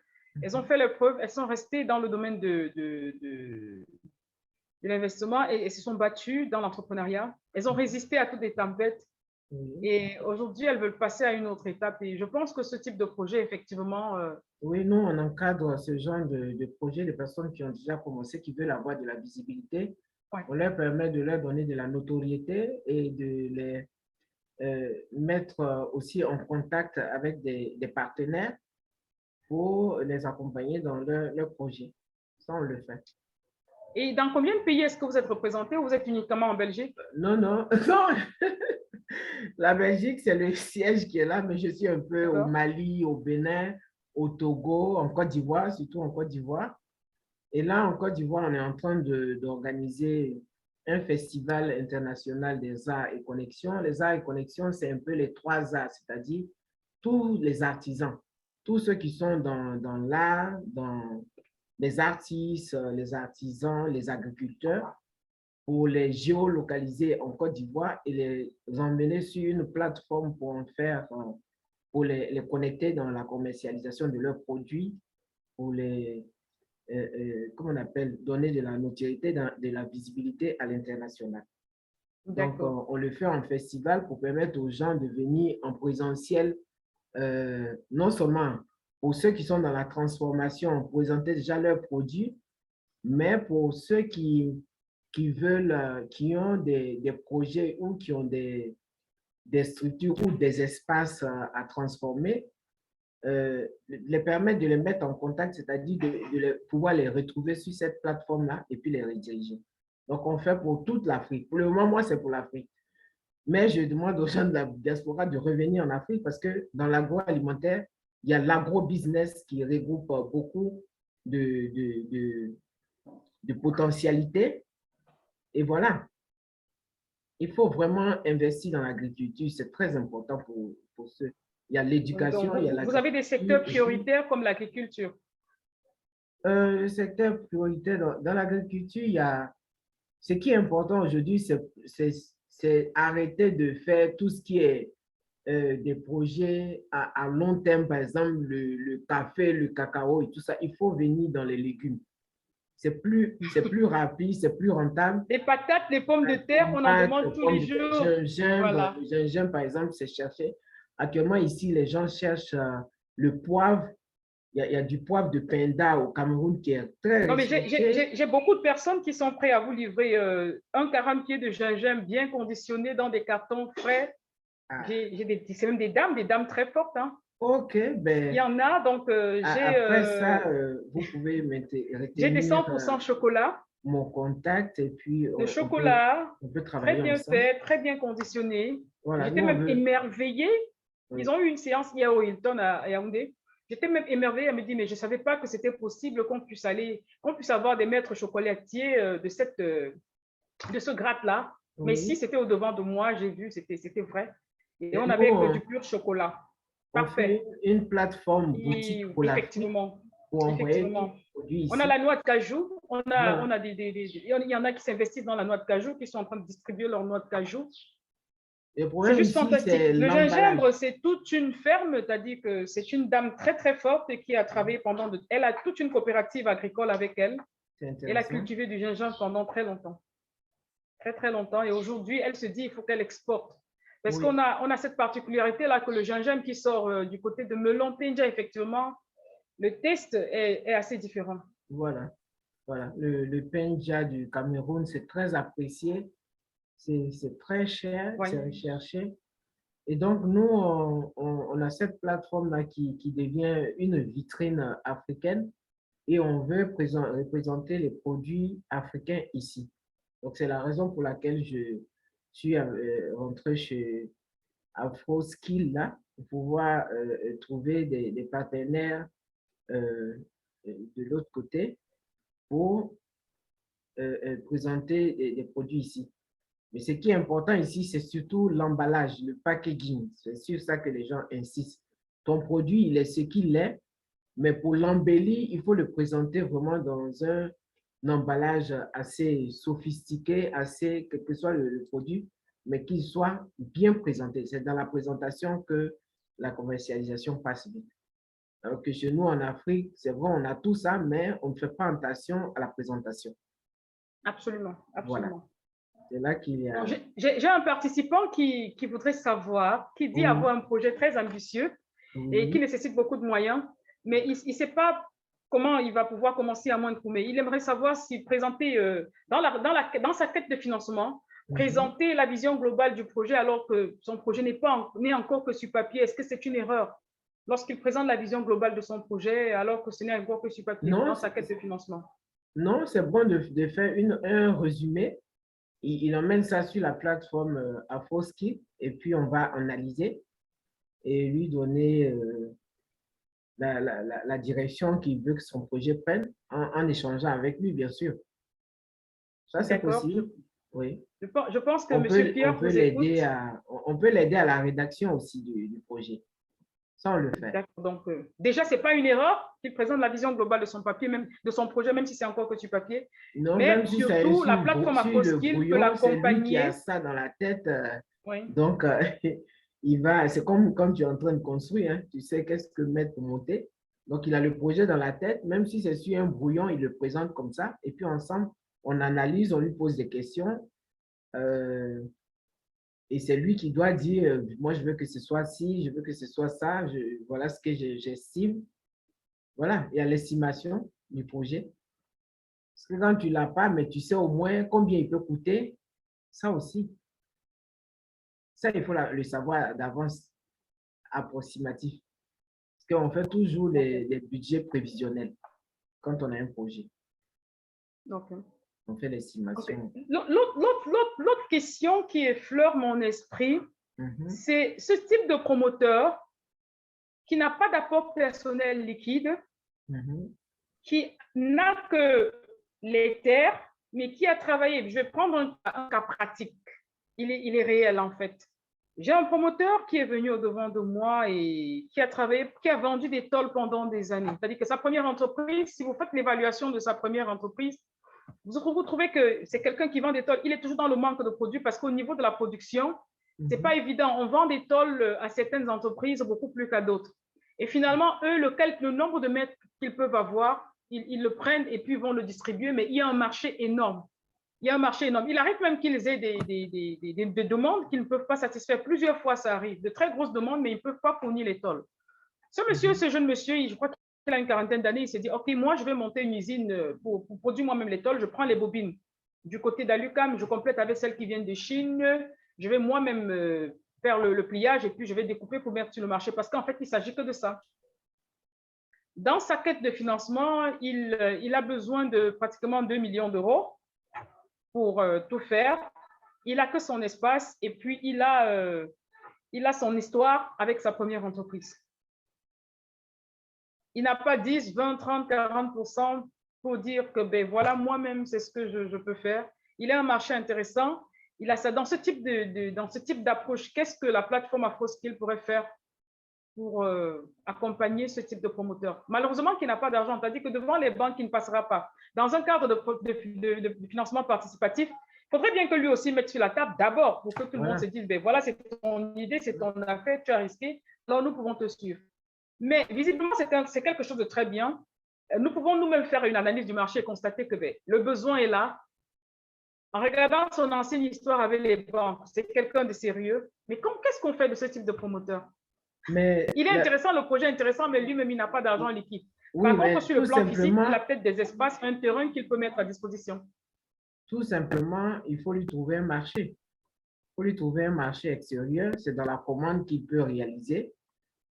C'est ce que je disais tout à l'heure que les pages de Facebook, on les utilise aussi pour des vitrines. Quand tu n'as pas l'argent, mais tu as le matériel ou tu as le produit, tu le fais. Tu fais il n'a pas le produit. Il n'a pas le produit. C'est les tôles pour nos maisons. Il n'a pas le produit. Il a le marché. Mais il n'a pas les moyens de monter l'usine pour faire le produit lui-même. Parce que le peu qui est produit est remis à certaines entreprises. Mais le marché est là. Il ne peut pas satisfaire le marché à l'avenir. Parce qu'il n'a pas le produit, il n'a pas assez de produits. Il voudrait produire effectivement ce qui lui manque, qui est le produit. Alors, si je comprends bien, il a du matériel pour réaliser ses tôles, c'est ça? Non. Il n'a pas le matériel aussi? Non. Habituellement, il achète et revend les tôles auprès des industries qui produisent les tôles. Il achète où? Habituellement, c'est ce qu'il fait. Il a fait ça pendant plus de 10 ans. Mais depuis un certain nombre d'années, il n'y a pas assez de tôles pour tout le monde. Il ne peut plus satisfaire sa demande croissante. Parce que quand il va auprès des entreprises pour acheter les tôles, on ne peut lui vendre qu'une toute petite portion de ce qu'il demande. Il veut 100 tôles, on lui en donne 5. Il s'est dit, je veux monter un projet. J'ai le terrain où monter mon usine. J'ai mon idée de projet qui est très intéressante. J'ai un marché qui peut consommer ce que je vais produire parce que c'est mon marché. Mais je n'ai pas les moyens pour convaincre même celui qui viendra que voilà, il n'a que le marché pour convaincre, il n'a que son expérience dans le domaine pour convaincre le monsieur qui viendra en face, qui va venir participer à la mise en place de cette unité de production qui permettra d'avoir le produit qui est la tôle. Mais il faut qu'il commence par c'est assez complexe, hein? Il faut qu'il commence par le bas parce que c'est vrai qu'il a un gros marché, mais est-ce qu'il a... parce que le plus souvent, on dit comme ça qu'on a, mais est-ce qu'il a la clientèle qui peut racheter? Est-ce qu'il a, vous dites qu'il a le marché. Il a un marché. Il a le marché. Il a le marché. Il faut qu'il passe à la négociation avec le marché qu'il a et puis commencer. Il faut toujours commencer en bas. Hein. faut pas tout de suite voir la grande vision parce que je veux réaliser ça, j'ai cette capacité. Non. Il faut commencer par les plus petits marchés, c'est-à-dire ceux qui peuvent commander petit à petit pour monter. Parce que sinon, après, ça te submerge. Les gens peuvent s'engager, il n'est pas capable de fournir assez parce qu'il n'a pas assez de matériaux, il n'a pas aussi de financement parce que pour produire, il faut pouvoir acheter le matériel qui accompagne la production. Il faut commencer tout bas. Il faut commencer tout bas parce que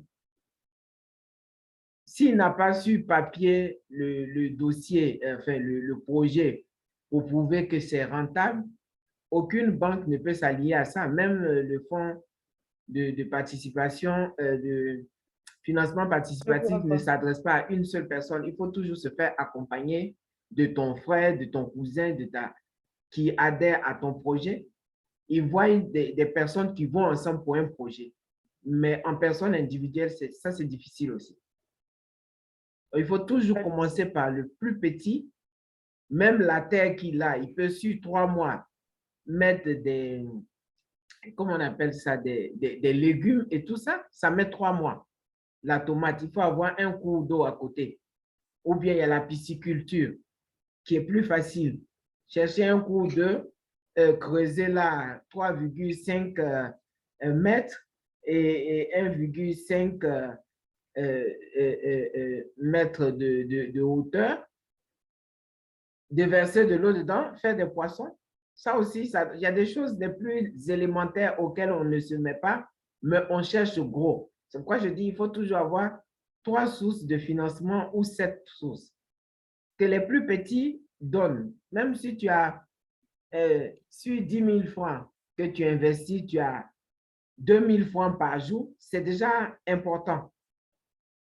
Donc, il ne faut pas toujours tout de suite voir gros parce que tu ne pourras pas suivre. Donc, il faut toujours, quand tu as de la terre, il faut déjà chercher à transformer cette terre. C'est important l'agroalimentaire. Le plus important, comment je peux appeler ça? Le plus simple, c'est de commencer par le vivrier, les vivres. En 3 mois, tu as déjà, si tu as la capacité de faire 500 mètres carrés en gombo, en machin, tu peux déjà bouger et puis mettre le projet. C'est ce que je dis que moi, comme ils n'ont pas voulu me financer à temps, mais j'étais sûr de mon projet, j'y tenais, je me suis dit, ça va prendre les années que ça prend. Je me restreins. Si je mangeais une grosse assiette, je la mets en 2, je mange la moitié, juste pour serrer la ceinture et puis mettre de côté. Ça m'a pris les années que ça m'a pris, mais aujourd'hui, j'ai fini. Et quand tu finis comme ça, tu te dis que je me suis libéré de quelque chose. Et les histoires de banque, même, j'aime pas trop prendre crédit à la banque parce que tu travailles pour la banque. Ils ont le taux assez élevé.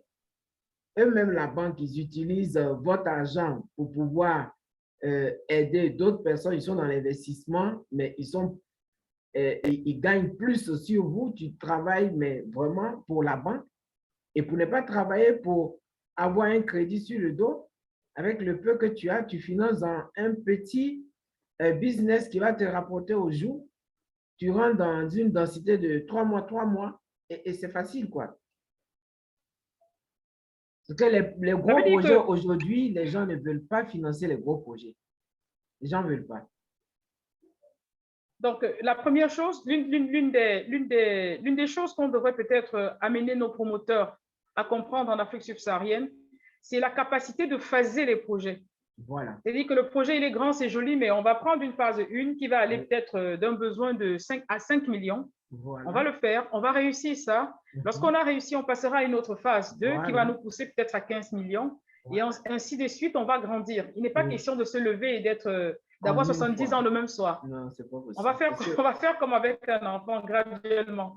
Oui, il faut faire graduellement. Non, et je pense que ça, c'est quelque chose même de très, très important parce que j'ai souvent posé la question dans mon travail de tous les jours à certains promoteurs.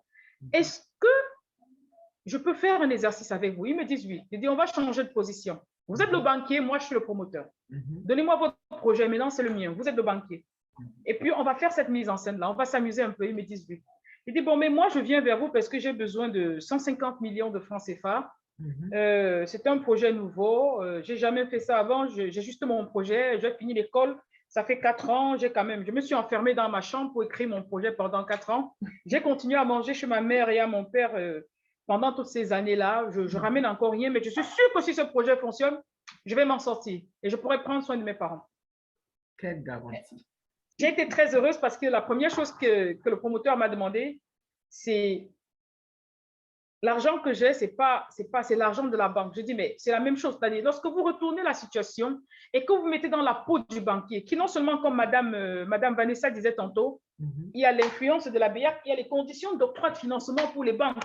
Ce n'est pas comme si elles pouvaient, parce qu'elles le veulent, vous donner un financement sans avoir certains guidelines. C'est tout un processus, quoi. C'est tout un processus qui leur est imposé pour ceux qui travaillent dans la banque. Ils doivent le respecter comme ça. Oui. Donc, maintenant, lorsque vous ne remplissez pas toutes ces étapes, c'est compliqué. Oui. Il dit, voilà les règles qu'on demande à la banque de respecter. La banque elle-même, elle a un chef. Ce chef dit, voilà comment ça se passe. Si vous ne respectez pas ça, ça veut dire que vous avez mis à risque l'argent qui appartient à autrui. Voilà. Dans votre cas, vous avez un projet de 150 millions. Vous voulez que je vous accompagne, mais vous-même, vous n'avez pas 1 million. Vous-même, vous n'avez pas une expérience dans le domaine. Ou alors, même si vous avez une expérience dans le domaine, jusqu'où elle va votre expérience? Oui. Comment est-ce qu'on peut scale up votre expérience? Il faut prouver qu'on a déjà essayé. Prouver qu'on a mûri et qu'on sait où on va. Oui. Maintenant, parlons de marché. Votre produit est peut-être intéressant, mais d'ici là, il y aura peut-être quelqu'un qui a bien des moyens, qui verra ce que vous faites, qui va se rendre compte que ça marche tant bien que mal, et qui va y mettre des moyens avec une autre enseigne et puis le faire beaucoup mieux que vous. Oui. Comment maintenant, sous cette attaque-là, vous pensez pouvoir tenir le coup par rapport au marché tel que vous l'avez évalué? Il m'a regardé, il me dit, ben, il était dépassé. Je dis, vous comprenez que vous n'êtes pas prêt? Oui. Non, ce pays, il est difficile. Je dis, non, je pense que vous devez commencer peut-être par, comme vous dites, je lui avais proposé ce jour de faire de la culture des patates. Voilà. Je dis, les patates, c'est en 10 semaines. Avec 1 hectare de terre, vous avez 50 tonnes de patates tous les 3 mois. Oui. Et avec ces 50 tonnes de patates tous les 3 mois, ça vous permet, en vendant 1 tonne à pratiquement 15 000 ou 20 000, vous vous retrouvez quand même avec 20 000 fois 50. Oui. Alors, initialement, vous n'avez même pas dépensé 50 000 pour mettre à jour cet hectare de patates. Mais vous êtes capable, au sorti de là, avec la bonne variété de patates et le bon entretien, quelque chose qui n'est pas comme 1 million de francs CFA. Voilà. Alors, si vous faites 4 séquences par an, je suis sûre que vous pouvez épargner 2,5 millions de francs CFA et vous servir des autres 1,5 million pour vivre. Déjà, ça améliore votre qualité de vie. Oui. Ça vous permet de mettre quelque chose de côté tous les 3 mois. Et au bout d'un certain temps, si vous faites ça pendant 1 an, vous allez vers n'importe quelle banque agricole, n'importe quelle banque normale en leur disant, voilà ce que j'ai épargné, j'ai pu épargner en 2 ans 5 millions. En fait, vous n'avez même plus besoin de la banque parce qu'avec vous pouvez prélever sur ce que vous avez gagné. 1 million, au lieu de faire 1 hectare, vous pourrez vous mettre à faire 5 hectares. Voilà. Et progressivement, vous louez les champs, vous louez un tracteur qui vient mettre le champ à nu, vous placez les racines, elles produisent, vous enrichissez votre sol, elles produisent, vous récoltez, vous allez sur les marchés. Et je lui ai dit, tu peux faire quelque chose de bien pour la communauté. Tu vas aller voir les dames qui tissent les paniers là, avec des roseaux. Elles sont des handicapées. Il faut attirer l'attention de la société sur toi. Elles tissent ces paniers, tu les achètes, tu leur permets de vivre aussi. Tu prends ces paniers, tu laves les patates et on classe à l'intérieur. Je suis convaincue que dès que ces patates sont sur le marché, le design. 2 000 francs le cajot de tomates, comme on achète, comme on achète les tomates, 2 000 francs le cajot de patates, oui. C'est parti. Oui. Voilà. C'est parti. Les patates, ça se mange comme ça. Ça se mange avec des avocats, idéal. Ça se mange en purée, ça se mange avec le chocolat, ça se mange avec tout. Et si on peut avoir… Les patates sont même bien pour la santé parce qu'elles nous enlèvent du mauvais sucre dans le corps. Donc, je pense que si vous vous investissez dans les patates et pas dans les plantains, qui sont beaucoup plus longs, 9 mois, vous laissez d'abord de côté votre projet de tout ça. Il m'a regardé, il m'a dit qu'il n'était pas prêt à faire cela. Je lui ai dit qu'en travaillant avec toi aujourd'hui, j'ai eu la merveilleuse idée du projet de patates et moi, je ferai les patates pour les vendre directement. Oui. Alors, quand on achètera du poisson et des arachides, on pourra faire des soupes d'arachides, on mange des patates, ça se fait. Ça se mange sous forme de purée, ça se mange sous toutes les formes partout dans le monde. Ça se mange sous forme de frites. Oui. Donc, du coup, on peut avoir des patates et on peut les vendre. Donc, moi, je pense qu'aussi, c'est parce que la jeunesse, parlant de celle qui est entre 23 ans, 22 ans, jusqu'à 32, 35 ans, oui. elle n'est pas très portée vers ce qui est précieux. Et j'ai demandé à un jeune, pourquoi tu penses que l'agriculture n'est pas intéressante pour toi? Tu préfères rester derrière ton ordinateur et me dire que je dois te faire confiance et te donner 15 millions pour que tu achètes beaucoup d'ordinateurs, pour créer une salle multimédia, pour faire je ne sais pas quoi. Il m'a répondu, ça a déjà rendu qui est riche. Ah. Ben, Justement, c'est ça qu'ils ne savent pas. Parce qu'il a grandi en voyant qu'une agriculture de subsistance. Une agriculture qui n'était pas organisée, une agriculture où les gens n'étaient pas spécialisés. Oui. Et ceux qui ont démarré l'agriculture en Afrique subsaharienne, malheureusement, ont toujours été présentés comme les personnes les moins nanties de la société, parce qu'elles aussi, elles n'ont pas donné du peps à leur métier. En fait, ils n'en ont pas fait un métier. Ils n'en ont pas fait un métier, parce que lorsqu'on en fait un métier, c'est autre chose. C'est la modernisation dans l'agriculture. C'est autre chose. Et c'est très important. Tu peux rentrer dans l'agriculture. Aujourd'hui, l'ancien président, c'est Obasanjo. Aujourd'hui, il fait du poisson du Nigeria. Pourtant, il était président de la République. Il s'est retourné aux terres. Aujourd'hui, l'autre, comment il s'appelle, qui faisait le ciment, notre cher, comment il s'appelle, qui fait du ciment, Dangote. Dangote est rentré dans la tomate. Okay. Aujourd'hui, il n'a pas assez d'espace pour faire la tomate. Il a de la commande, mais il n'a plus assez d'espace pour en produire plus. Si c'est lancé dans j'ai même suivi de ses interviews à la télévision où il est entré chez le ministre de l'Agriculture du Nigeria. Et puis, le ministre lui demande, pourquoi tu viens me voir aujourd'hui? Il dit, je viens te voir pour que tu me donnes ce que tu as. Le ministre dit, mais j'ai qu'un projet ici agricole, je te donne. Il a regardé ça ce jour. Il dit, mais qu'est-ce que je fais avec ça? Il dit, mais tu fais rien avec ça pour le moment, mais va avec. Tu pourras faire quelque chose. Aujourd'hui, c'est les tomates et c'est le riz. Et j'ai vu un dernier entretien où il dit, par-dessus tout, il fera l'agriculture. Il s'assurera que les pays en Afrique, autant que possible, soient interconnectés par la route afin que cette agriculture-là soit faite pour que l'Afrique puisse déjà, les enfants de l'Afrique puissent déjà se nourrir et vivre décemment dans leur pays. Parce que personne n'ira se jeter à la mer. Je ne vous coupe pas la parole. Il n'y a pas d'huile ici. Parce que l'Ukraine qui fournissait l'huile aux pays européens, il y a la guerre en Ukraine. Donc, l'huile manque. Tu ne peux pas acheter plus d'une bouteille en ce moment ici. Et la farine aussi manque. Ça va manquer. Chez nous, on fait le pain avec le blé, alors qu'on peut faire le pain avec le manioc. On a juste besoin d'un peu de blé pour mélanger. Mais aujourd'hui, on peut faire la poudre de banane mélangée pour faire du pain. Donc, il faut qu'on s'attelle à rentrer dans l'agriculture. C'est très important. Dans l'agriculture, tu n'as pas besoin d'une banque. Tu fais 500 mètres carrés de portions que ce soit, les gens mangent beaucoup la salade qu'on vend aux abords des rues, et la salade découpée, oignons mâchés avec du pain. Mais ça, c'est des choses qu'on peut planter. Tu peux même ne pas même chercher une terre aux alentours de chez toi. Tu peux faire des bacs en bois, prendre du bois des chevrons fabriqués avec des planches, mettre la terre dedans et puis faire là ta salade, arroser tous les jours. Quand tu sors de chez toi, tu arroses. En un mois, tu sors ça, tu présentes ça au marché, même dans le quartier, même ils peuvent t'acheter ça. Donc, essayons de minimiser. C'est pourquoi la première conférence, je parlais d'adaptabilité.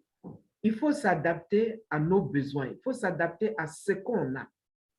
Il ne faut pas en chercher plus. Aujourd'hui, il faut que ce soit nous qui travaillons pour que les gens arrêtent de nous envoyer. C'est vrai, je suis chez eux, mais qu'on arrête d'envoyer de la nourriture d'ici là-bas. Eux, ils ont plus besoin de la nourriture de chez vous ici, parce que les gens de la diaspora vont toujours rester là. Les Africains sont toujours là.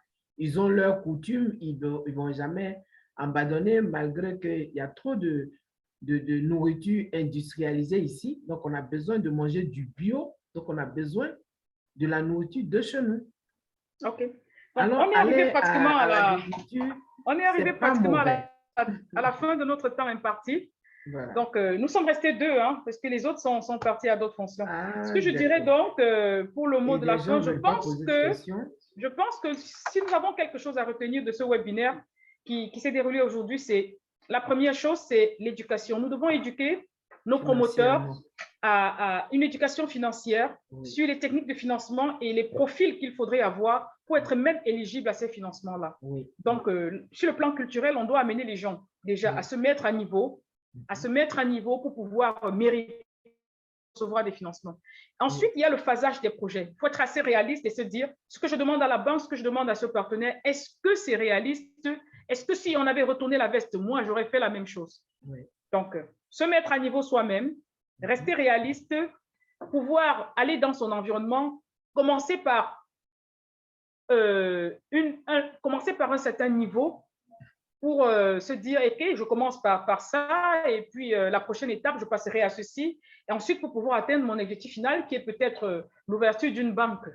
Mais pour le moment, je ne peux pas ouvrir une banque, mais je vais commencer peut-être à cultiver mes patates 1 hectare, 2 hectares, 3 hectares. Le jour où j'atteindrai 200, 300 hectares, j'aurai assez pour pouvoir… Il faut aussi essayer de sortir de l'informel aussi. C'est plus on sort de l'informel, il y a des possibilités d'avoir de la visibilité et puis d'avoir d'aide de différents fonds. C'est tant que tu es dans l'informel, les fonds d'investissement dont parlait Vanessa ne peuvent pas vous aider. Donc, il y a ça aussi. Il faut sortir de l'informel. Il faut identifier son entreprise, quelle que soit. On reçoit une question à la fin. Je ne sais pas s'il est possible d'aborder ça. On parle de fiscalité comme impact sur le financement d'un projet. Est-ce que la fiscalité, elle varie d'un pays à un autre? Avec votre expérience, Madame Sylvie, est-ce que vous pensez que cela a un véritable impact sur le financement des projets? La décision de financer un projet, est-ce que la fiscalité, il y a quelque chose à y voir? Non, la fiscalité, le plus souvent, les projets, quand on les emmène, c'est d'abord l'entreprise que tu crées. Il y a là-bas, je crois, en Afrique, c'est SARL, c'est l'entreprise où il n'y a pas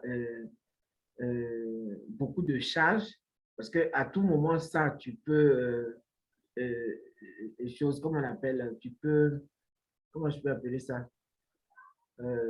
Tu peux déclarer faillite et puis passer à autre chose, ça ne te prend pas. Il y a l'impôt synthétique avec laquelle on peut commencer bas. La fiscalité, ça prend quand l'entreprise est grande, déclarant le chiffre réel. Quand tu es dans la SARL, ce n'est pas tous les chiffres forcément que tu déclares. Tu ne déclares que ce que tu vends. Si tu n'as pas vendu, tu ne fais pas de déclaration. Donc, c'est bon, souvent la SPRL. Mais c'est quand tu vas dans l'USA que la fiscalité te prend. C'est ça, c'est grosse entreprise. Et il y a aussi les, comment on appelle, les holdings. C'est là-bas qu'on parle de fiscalité. Mais quand tu commence par l'impôt synthétique, ça veut dire la plus petite entreprise, et la SARL, là, les charges sont moindres. Ça peut être une société où tu as peut-être un seul associé ou la déclaration personnelle. Ça, tu n'as pas besoin tu n'as pas de problème de fiscalité là. Parce que le plus souvent aussi, les gens ont peur par rapport aux impôts à payer. Quand c'est une entreprise personnelle, les charges sont à toi. Le jour que tu ne peux pas, tu peux déclarer faillite et tu reprends une autre société. Ça peut être même le même nom, mais juste changer. Voilà. Oui, Christian. On t'écoute, Christian. Anne-Sylvie, je voulais intervenir sur l'aspect fiscal parce que, effectivement, cet aspect a sa place en matière de projet d'investissement dans la mesure où il y a beaucoup de restrictions et beaucoup de contraintes fiscales en la matière. Il est vrai que les taux varient d'un pays à un autre, mais c'est des projets qui doivent être soumis à la fiscalité du pays de réalisation. Par exemple, vous devez enregistrer le projet, vous devez savoir le coût du projet sur le plan fiscal au niveau administratif et au moment de la réalisation, parce que ça varie toujours. Au montage du projet, à l'enregistrement du contrat ou de la convention d'investissement, etc. Et maintenant, au moment de la réalisation. Et derrière, vous avez également des aspects fiscaux qui interviennent en ce qui concerne les intrants, tout ce dont on a besoin pour réaliser le projet en question. Si ce sont des produits qui vont être fournis localement ou qui vont être importés, ça peut être des matières premières, ça peut être des produits finis, ça peut être des produits manufacturés, donc peut-être des produits qu'on a construits ailleurs, des pans de murs, des équipements, etc. Donc l'affaire fiscale a également un impact. Et il est vrai, comme Anne-Sylvie venait de le dire, que ça fait peur aux investisseurs ou bien aux opérateurs parce qu'ils ne s'y connaissent pas. Et c'est la raison pour laquelle il faut toujours se faire accompagner des professionnels, des conseils fiscaux, quel que soit le territoire ou le pays qui le fait se trouve, dans le montage, dans le déroulement et dans la réalisation de projets d'investissement. Donc le financement, il est également impacté autant sur le plan juridique que sur le plan fiscal. Oui, c'est ce que je dis. La seule chose qui a moins de coûts, où il n'y a pas de charge, c'est dans tous les pays, que ce soit ici, que ce soit en Afrique. Quand tu veux rentrer dans un projet d'entreprise, c'est la SARL.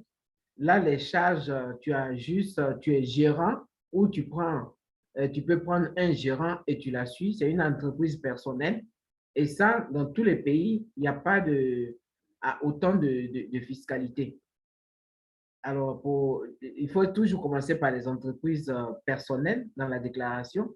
Donc, tu ne déclares que ce que tu vends ou ce que tu as pu exploiter. Tu ne vas pas au-delà de là. À partir du moment où tu dépasses la SARL pour aller à SA, ça devient une grosse entreprise. Donc, il faut vraiment s'informer. À ce niveau-là, c'est dans tous les pays, ça se passe. Donc, c'est très important de s'informer avant de créer l'entreprise. C'est pourquoi nous, comme ça, on se met à votre service pour avoir plus d'informations et pour avoir le regard sur comment entreprendre ou comment créer sa structure sans que les charges ne payent. Il y a toujours tous ces détails-là. Parce que c'est pas tout. Bon, en Côte d'Ivoire, par exemple, je sais qu'il y a des guichets d'entreprise aujourd'hui. L'entreprise n'est pas obligée forcément de passer par un notaire. C'est le guichet d'entreprise qui se sert d'accompagner. Je ne sais pas si au Cameroun, il y a des guichets d'entreprise, mais avec la mondialisation, ça doit maintenant exister dans tous les pays africains pour amener des personnes à pouvoir entreprendre, à créer des petites et moyennes entreprises, des petites PME. Il faut trouver de l'accompagnement dans ça. Donc, nous, par exemple, qui sommes de la diaspora, on veut bien rentrer, aller voir nos autorités et puis négocier avec eux pour qu'ils poussent la jeunesse à ça. Parce que demain, la jeunesse, demain, c'est la jeunesse. Donc, il faut accompagner cette jeunesse. Tout le monde n'est pas obligé d'être fonctionnaire. Ce n'est plus intéressant. Ça, c'est les années 60 là-bas. Fonctionnaire, accroché. Aujourd'hui, si tu es fonctionnaire, il faut avoir un plan B. Il faut toujours avoir une petite boutique ou bien un business que tu vends. Et c'est développé en ligne. Tu peux tout vendre en ligne aujourd'hui. Tout, même ton habit, tu portes sur toi, tu fais la photo demain, tu dis en ligne, ah ça, j'ai porté, mais je vends, c'est pour vous présenter. La personne va t'appeler pour dire où je te trouve. Il suffit de mettre ça. Donc, il faut encourager la jeunesse à entreprendre en essayant de modifier, d'alléger les démarches administratives. Surtout, c'est là qu'il y a le nerf même de l'histoire. Toutes ces démarches administratives. Donc, il y a moyen de dépasser ça.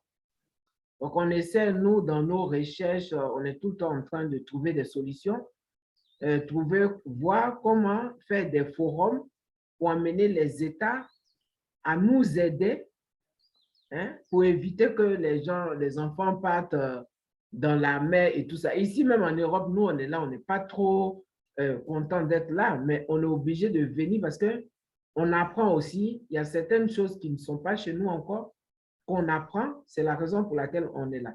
Moi, ça fait 20 ans que je suis ici. Aujourd'hui, je suis en train de revenir vers là-bas pour aider ceux qui sont là-bas à voir qu'on n'est pas obligé de venir. Tu viens, tu perds. Si ce n'est pas pour étudier, que c'est pour venir dire, je viens me chercher, tu perds au moins 3 années à attendre les papiers et tout ça. Alors qu'en 3 ans, tu peux avoir ton business dans l'agriculture. Donc, voilà. Oui, Christian? Je vais ajouter la fiscalité est également un outil incitateur. Parce que lorsqu'elle est favorable, elle incite les investisseurs à venir. Et lorsqu'elle est contraignante, elle les repousse. Donc, c'est pour ça que je comprends la question de M. Sephora lorsqu'il disait que est-ce qu'elle a un impact sur le financement. Parce que les entreprises également ploient sous le poids de la fiscalité et il est demandé à l'État de mettre en place des mesures incitatives sur le plan fiscal pour faciliter le financement, surtout les financements étrangers, parce qu'ils sont assujettis à des régimes fiscaux assez restrictifs ou assez contraignants. C'est pour ça que l'aspect transparence aussi a toute sa place, parce que parfois, on ne savait pas qui finançait et pourquoi. Alors aujourd'hui, on met en place tous les mécanismes d'investigation et d'identification des organismes financeurs ou des investisseurs. Et cela permet de savoir qui finance, pourquoi, quelle est la finalité, quels sont les objectifs. Et tout ça, ça fait que l'absence de transparence est parfois aussi un obstacle. Et les taux d'imposition aussi sont des obstacles. Et c'est un qui disait, les régimes d'imposition varient en fonction des formes sociales et même aussi en fonction de la nature des projets sur lesquels on voudrait porter des investissements. Merci. Merci. L'Afrique doit maintenant se financer elle-même. Parce que ici, par exemple, moi, je travaillais dans les grandes organisations ici, internationales, mais finalement, l'aide au développement qu'on dit qu'on apporte à l'Afrique, on n'apporte rien. Parce qu'avant que l'aide au développement n'arrive en Afrique, ça rentre déjà dans les papyrasses. Tout ce que les bouquins qu'on doit écrire, je ne sais pas c'est quoi on écrit, mais c'est n'importe quoi. On écrit, le temps de les imprimer, tu as près de 400 documents, la moitié de l'argent part dedans. Et ce qu'ils envoient en Afrique, c'est le moindre. Et tout ça, après, ça est dans les archives, on brûle. Donc, il faut qu'aujourd'hui, l'Afrique se lève. C'est au niveau de nos gouvernants qu'on essaie d'alléger l'impôt pour ceux qui démarrent. Avec l'impôt synthétique, il y a un certain niveau qu'il ne faut pas atteindre, mais il faut aller progressivement. Avant de créer, tu ne vas pas directement aller créer une SARL alors que tu démarres avec peu. Tu commences par l'impôt synthétique, c'est-à-dire l'entreprise est personnelle. Ça, dans tous les États en Afrique, ça ne te prend pas d'impôt d'abord. Il faut atteindre un certain niveau. Et ça, il y a moyen toujours d'être accompagné dans ces informations-là. C'est très important de s'informer. Voilà. Merci donc, beaucoup, Madame Anne-Sylvie. Le financement participatif, il faut se mettre à l'éducation financière et ça, on peut l'organiser. Afro-Style, une bonne plateforme parce que je vois tous ceux qui sont là, qui sont intéressés, qui viennent. Il faut y venir, poser son problème. Quel que soit le problème, il ne faut pas avoir peur. Ça peut être n'importe quoi, mais il faut lancer, il y aura toujours une réponse. Il faut être curieux, c'est très important quand tu veux entreprendre. Il faut être curieux, il faut regarder chez l'autre, il faut écouter. Même les gens chuchotent, tu vas dans un marché, les gens sont en train de chuchoter. Il faut que ton oreille soit toujours, quand tu vas entreprendre, ton oreille doit être toujours comme ça. Tu entends tous les petits chuchotements, tu analyses. Ça peut t'emmener. Donc, c'est intéressant. Aujourd'hui, on fait, c'est vrai, des grandes études, mais aujourd'hui, à l'heure de la digitalisation où on est arrivé, on n'a plus besoin d'aller trop loin. Il faut des formations. Il y a des formations en ligne qui existent, il y a des formations au quotidien. Il y a aussi le mindset qui est très important, c'est-à-dire la motivation. Il faut avoir des mentors. Il faut avoir un mentor pour te motiver et dire que là, je veux faire ça. Il faut toujours demander, est-ce que si je fais ça comme vous le faites là, est-ce que ça peut aller ou est-ce que ça peut me conduire? Est-ce que ça peut être bénéfique pour moi? Tout ça, ça fait partie des accompagnements que nous faisons. Donc, celui qui a son projet, il peut mettre ça sur la plateforme, on va analyser et puis trouver des solutions. Mais c'est important de rentrer dans le financement participatif. Il y a tout un procédé qu'il faut mettre en place. Et c'est gratuit. Aussi, avec tout ce que nous proposons sur le plan de formation en ligne, diversifiée, assez pratique et déroulée par des professionnels qui restent dans les domaines en question, sur le terrain. Donc, ce n'est pas de la théorie, c'est comme des partages pratiques, des séances de sharing. Donc, pour permettre à tous les opérateurs, quel que soit leur niveau d'instruction, de pouvoir renforcer leur capacité et d'être plus performants, chacun dans son domaine.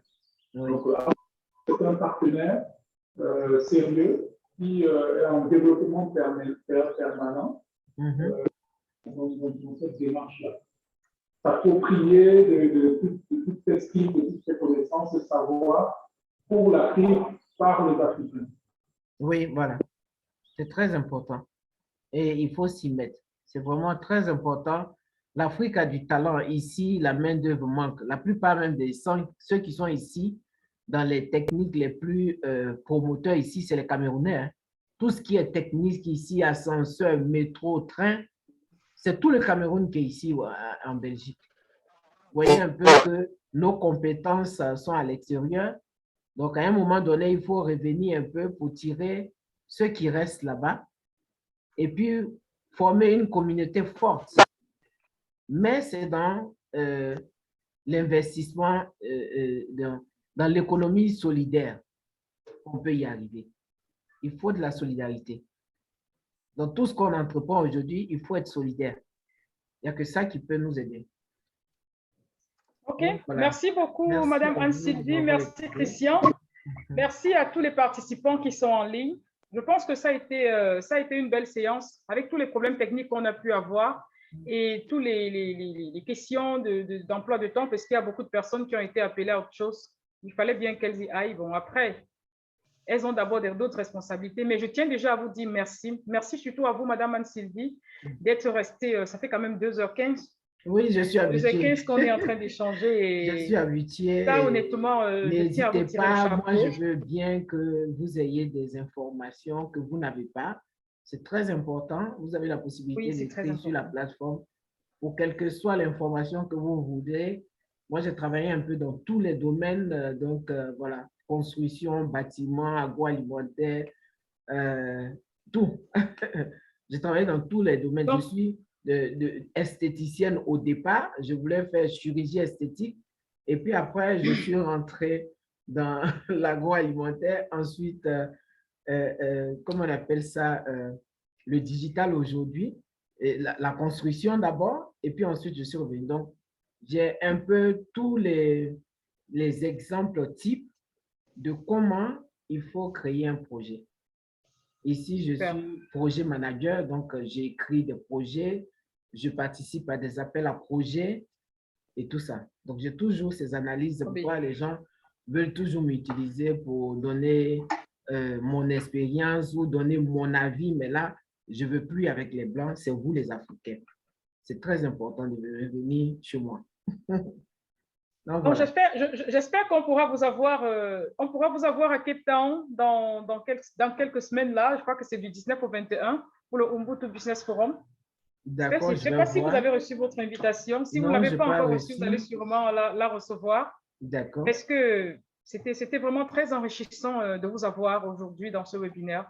Oui. Et j'espère qu'on pourra se voir très bientôt à Cape Town pour pouvoir continuer à partager, à rencontrer d'autres promoteurs qui viennent d'un peu partout en Afrique, qui ont des projets, qui sont à la phase 2, à la phase 10, certains à la phase 0. Ils devront comprendre. On pourra quand même leur donner une marche à suivre pour pouvoir passer à une autre étape. Certains qui ont des produits à distribuer.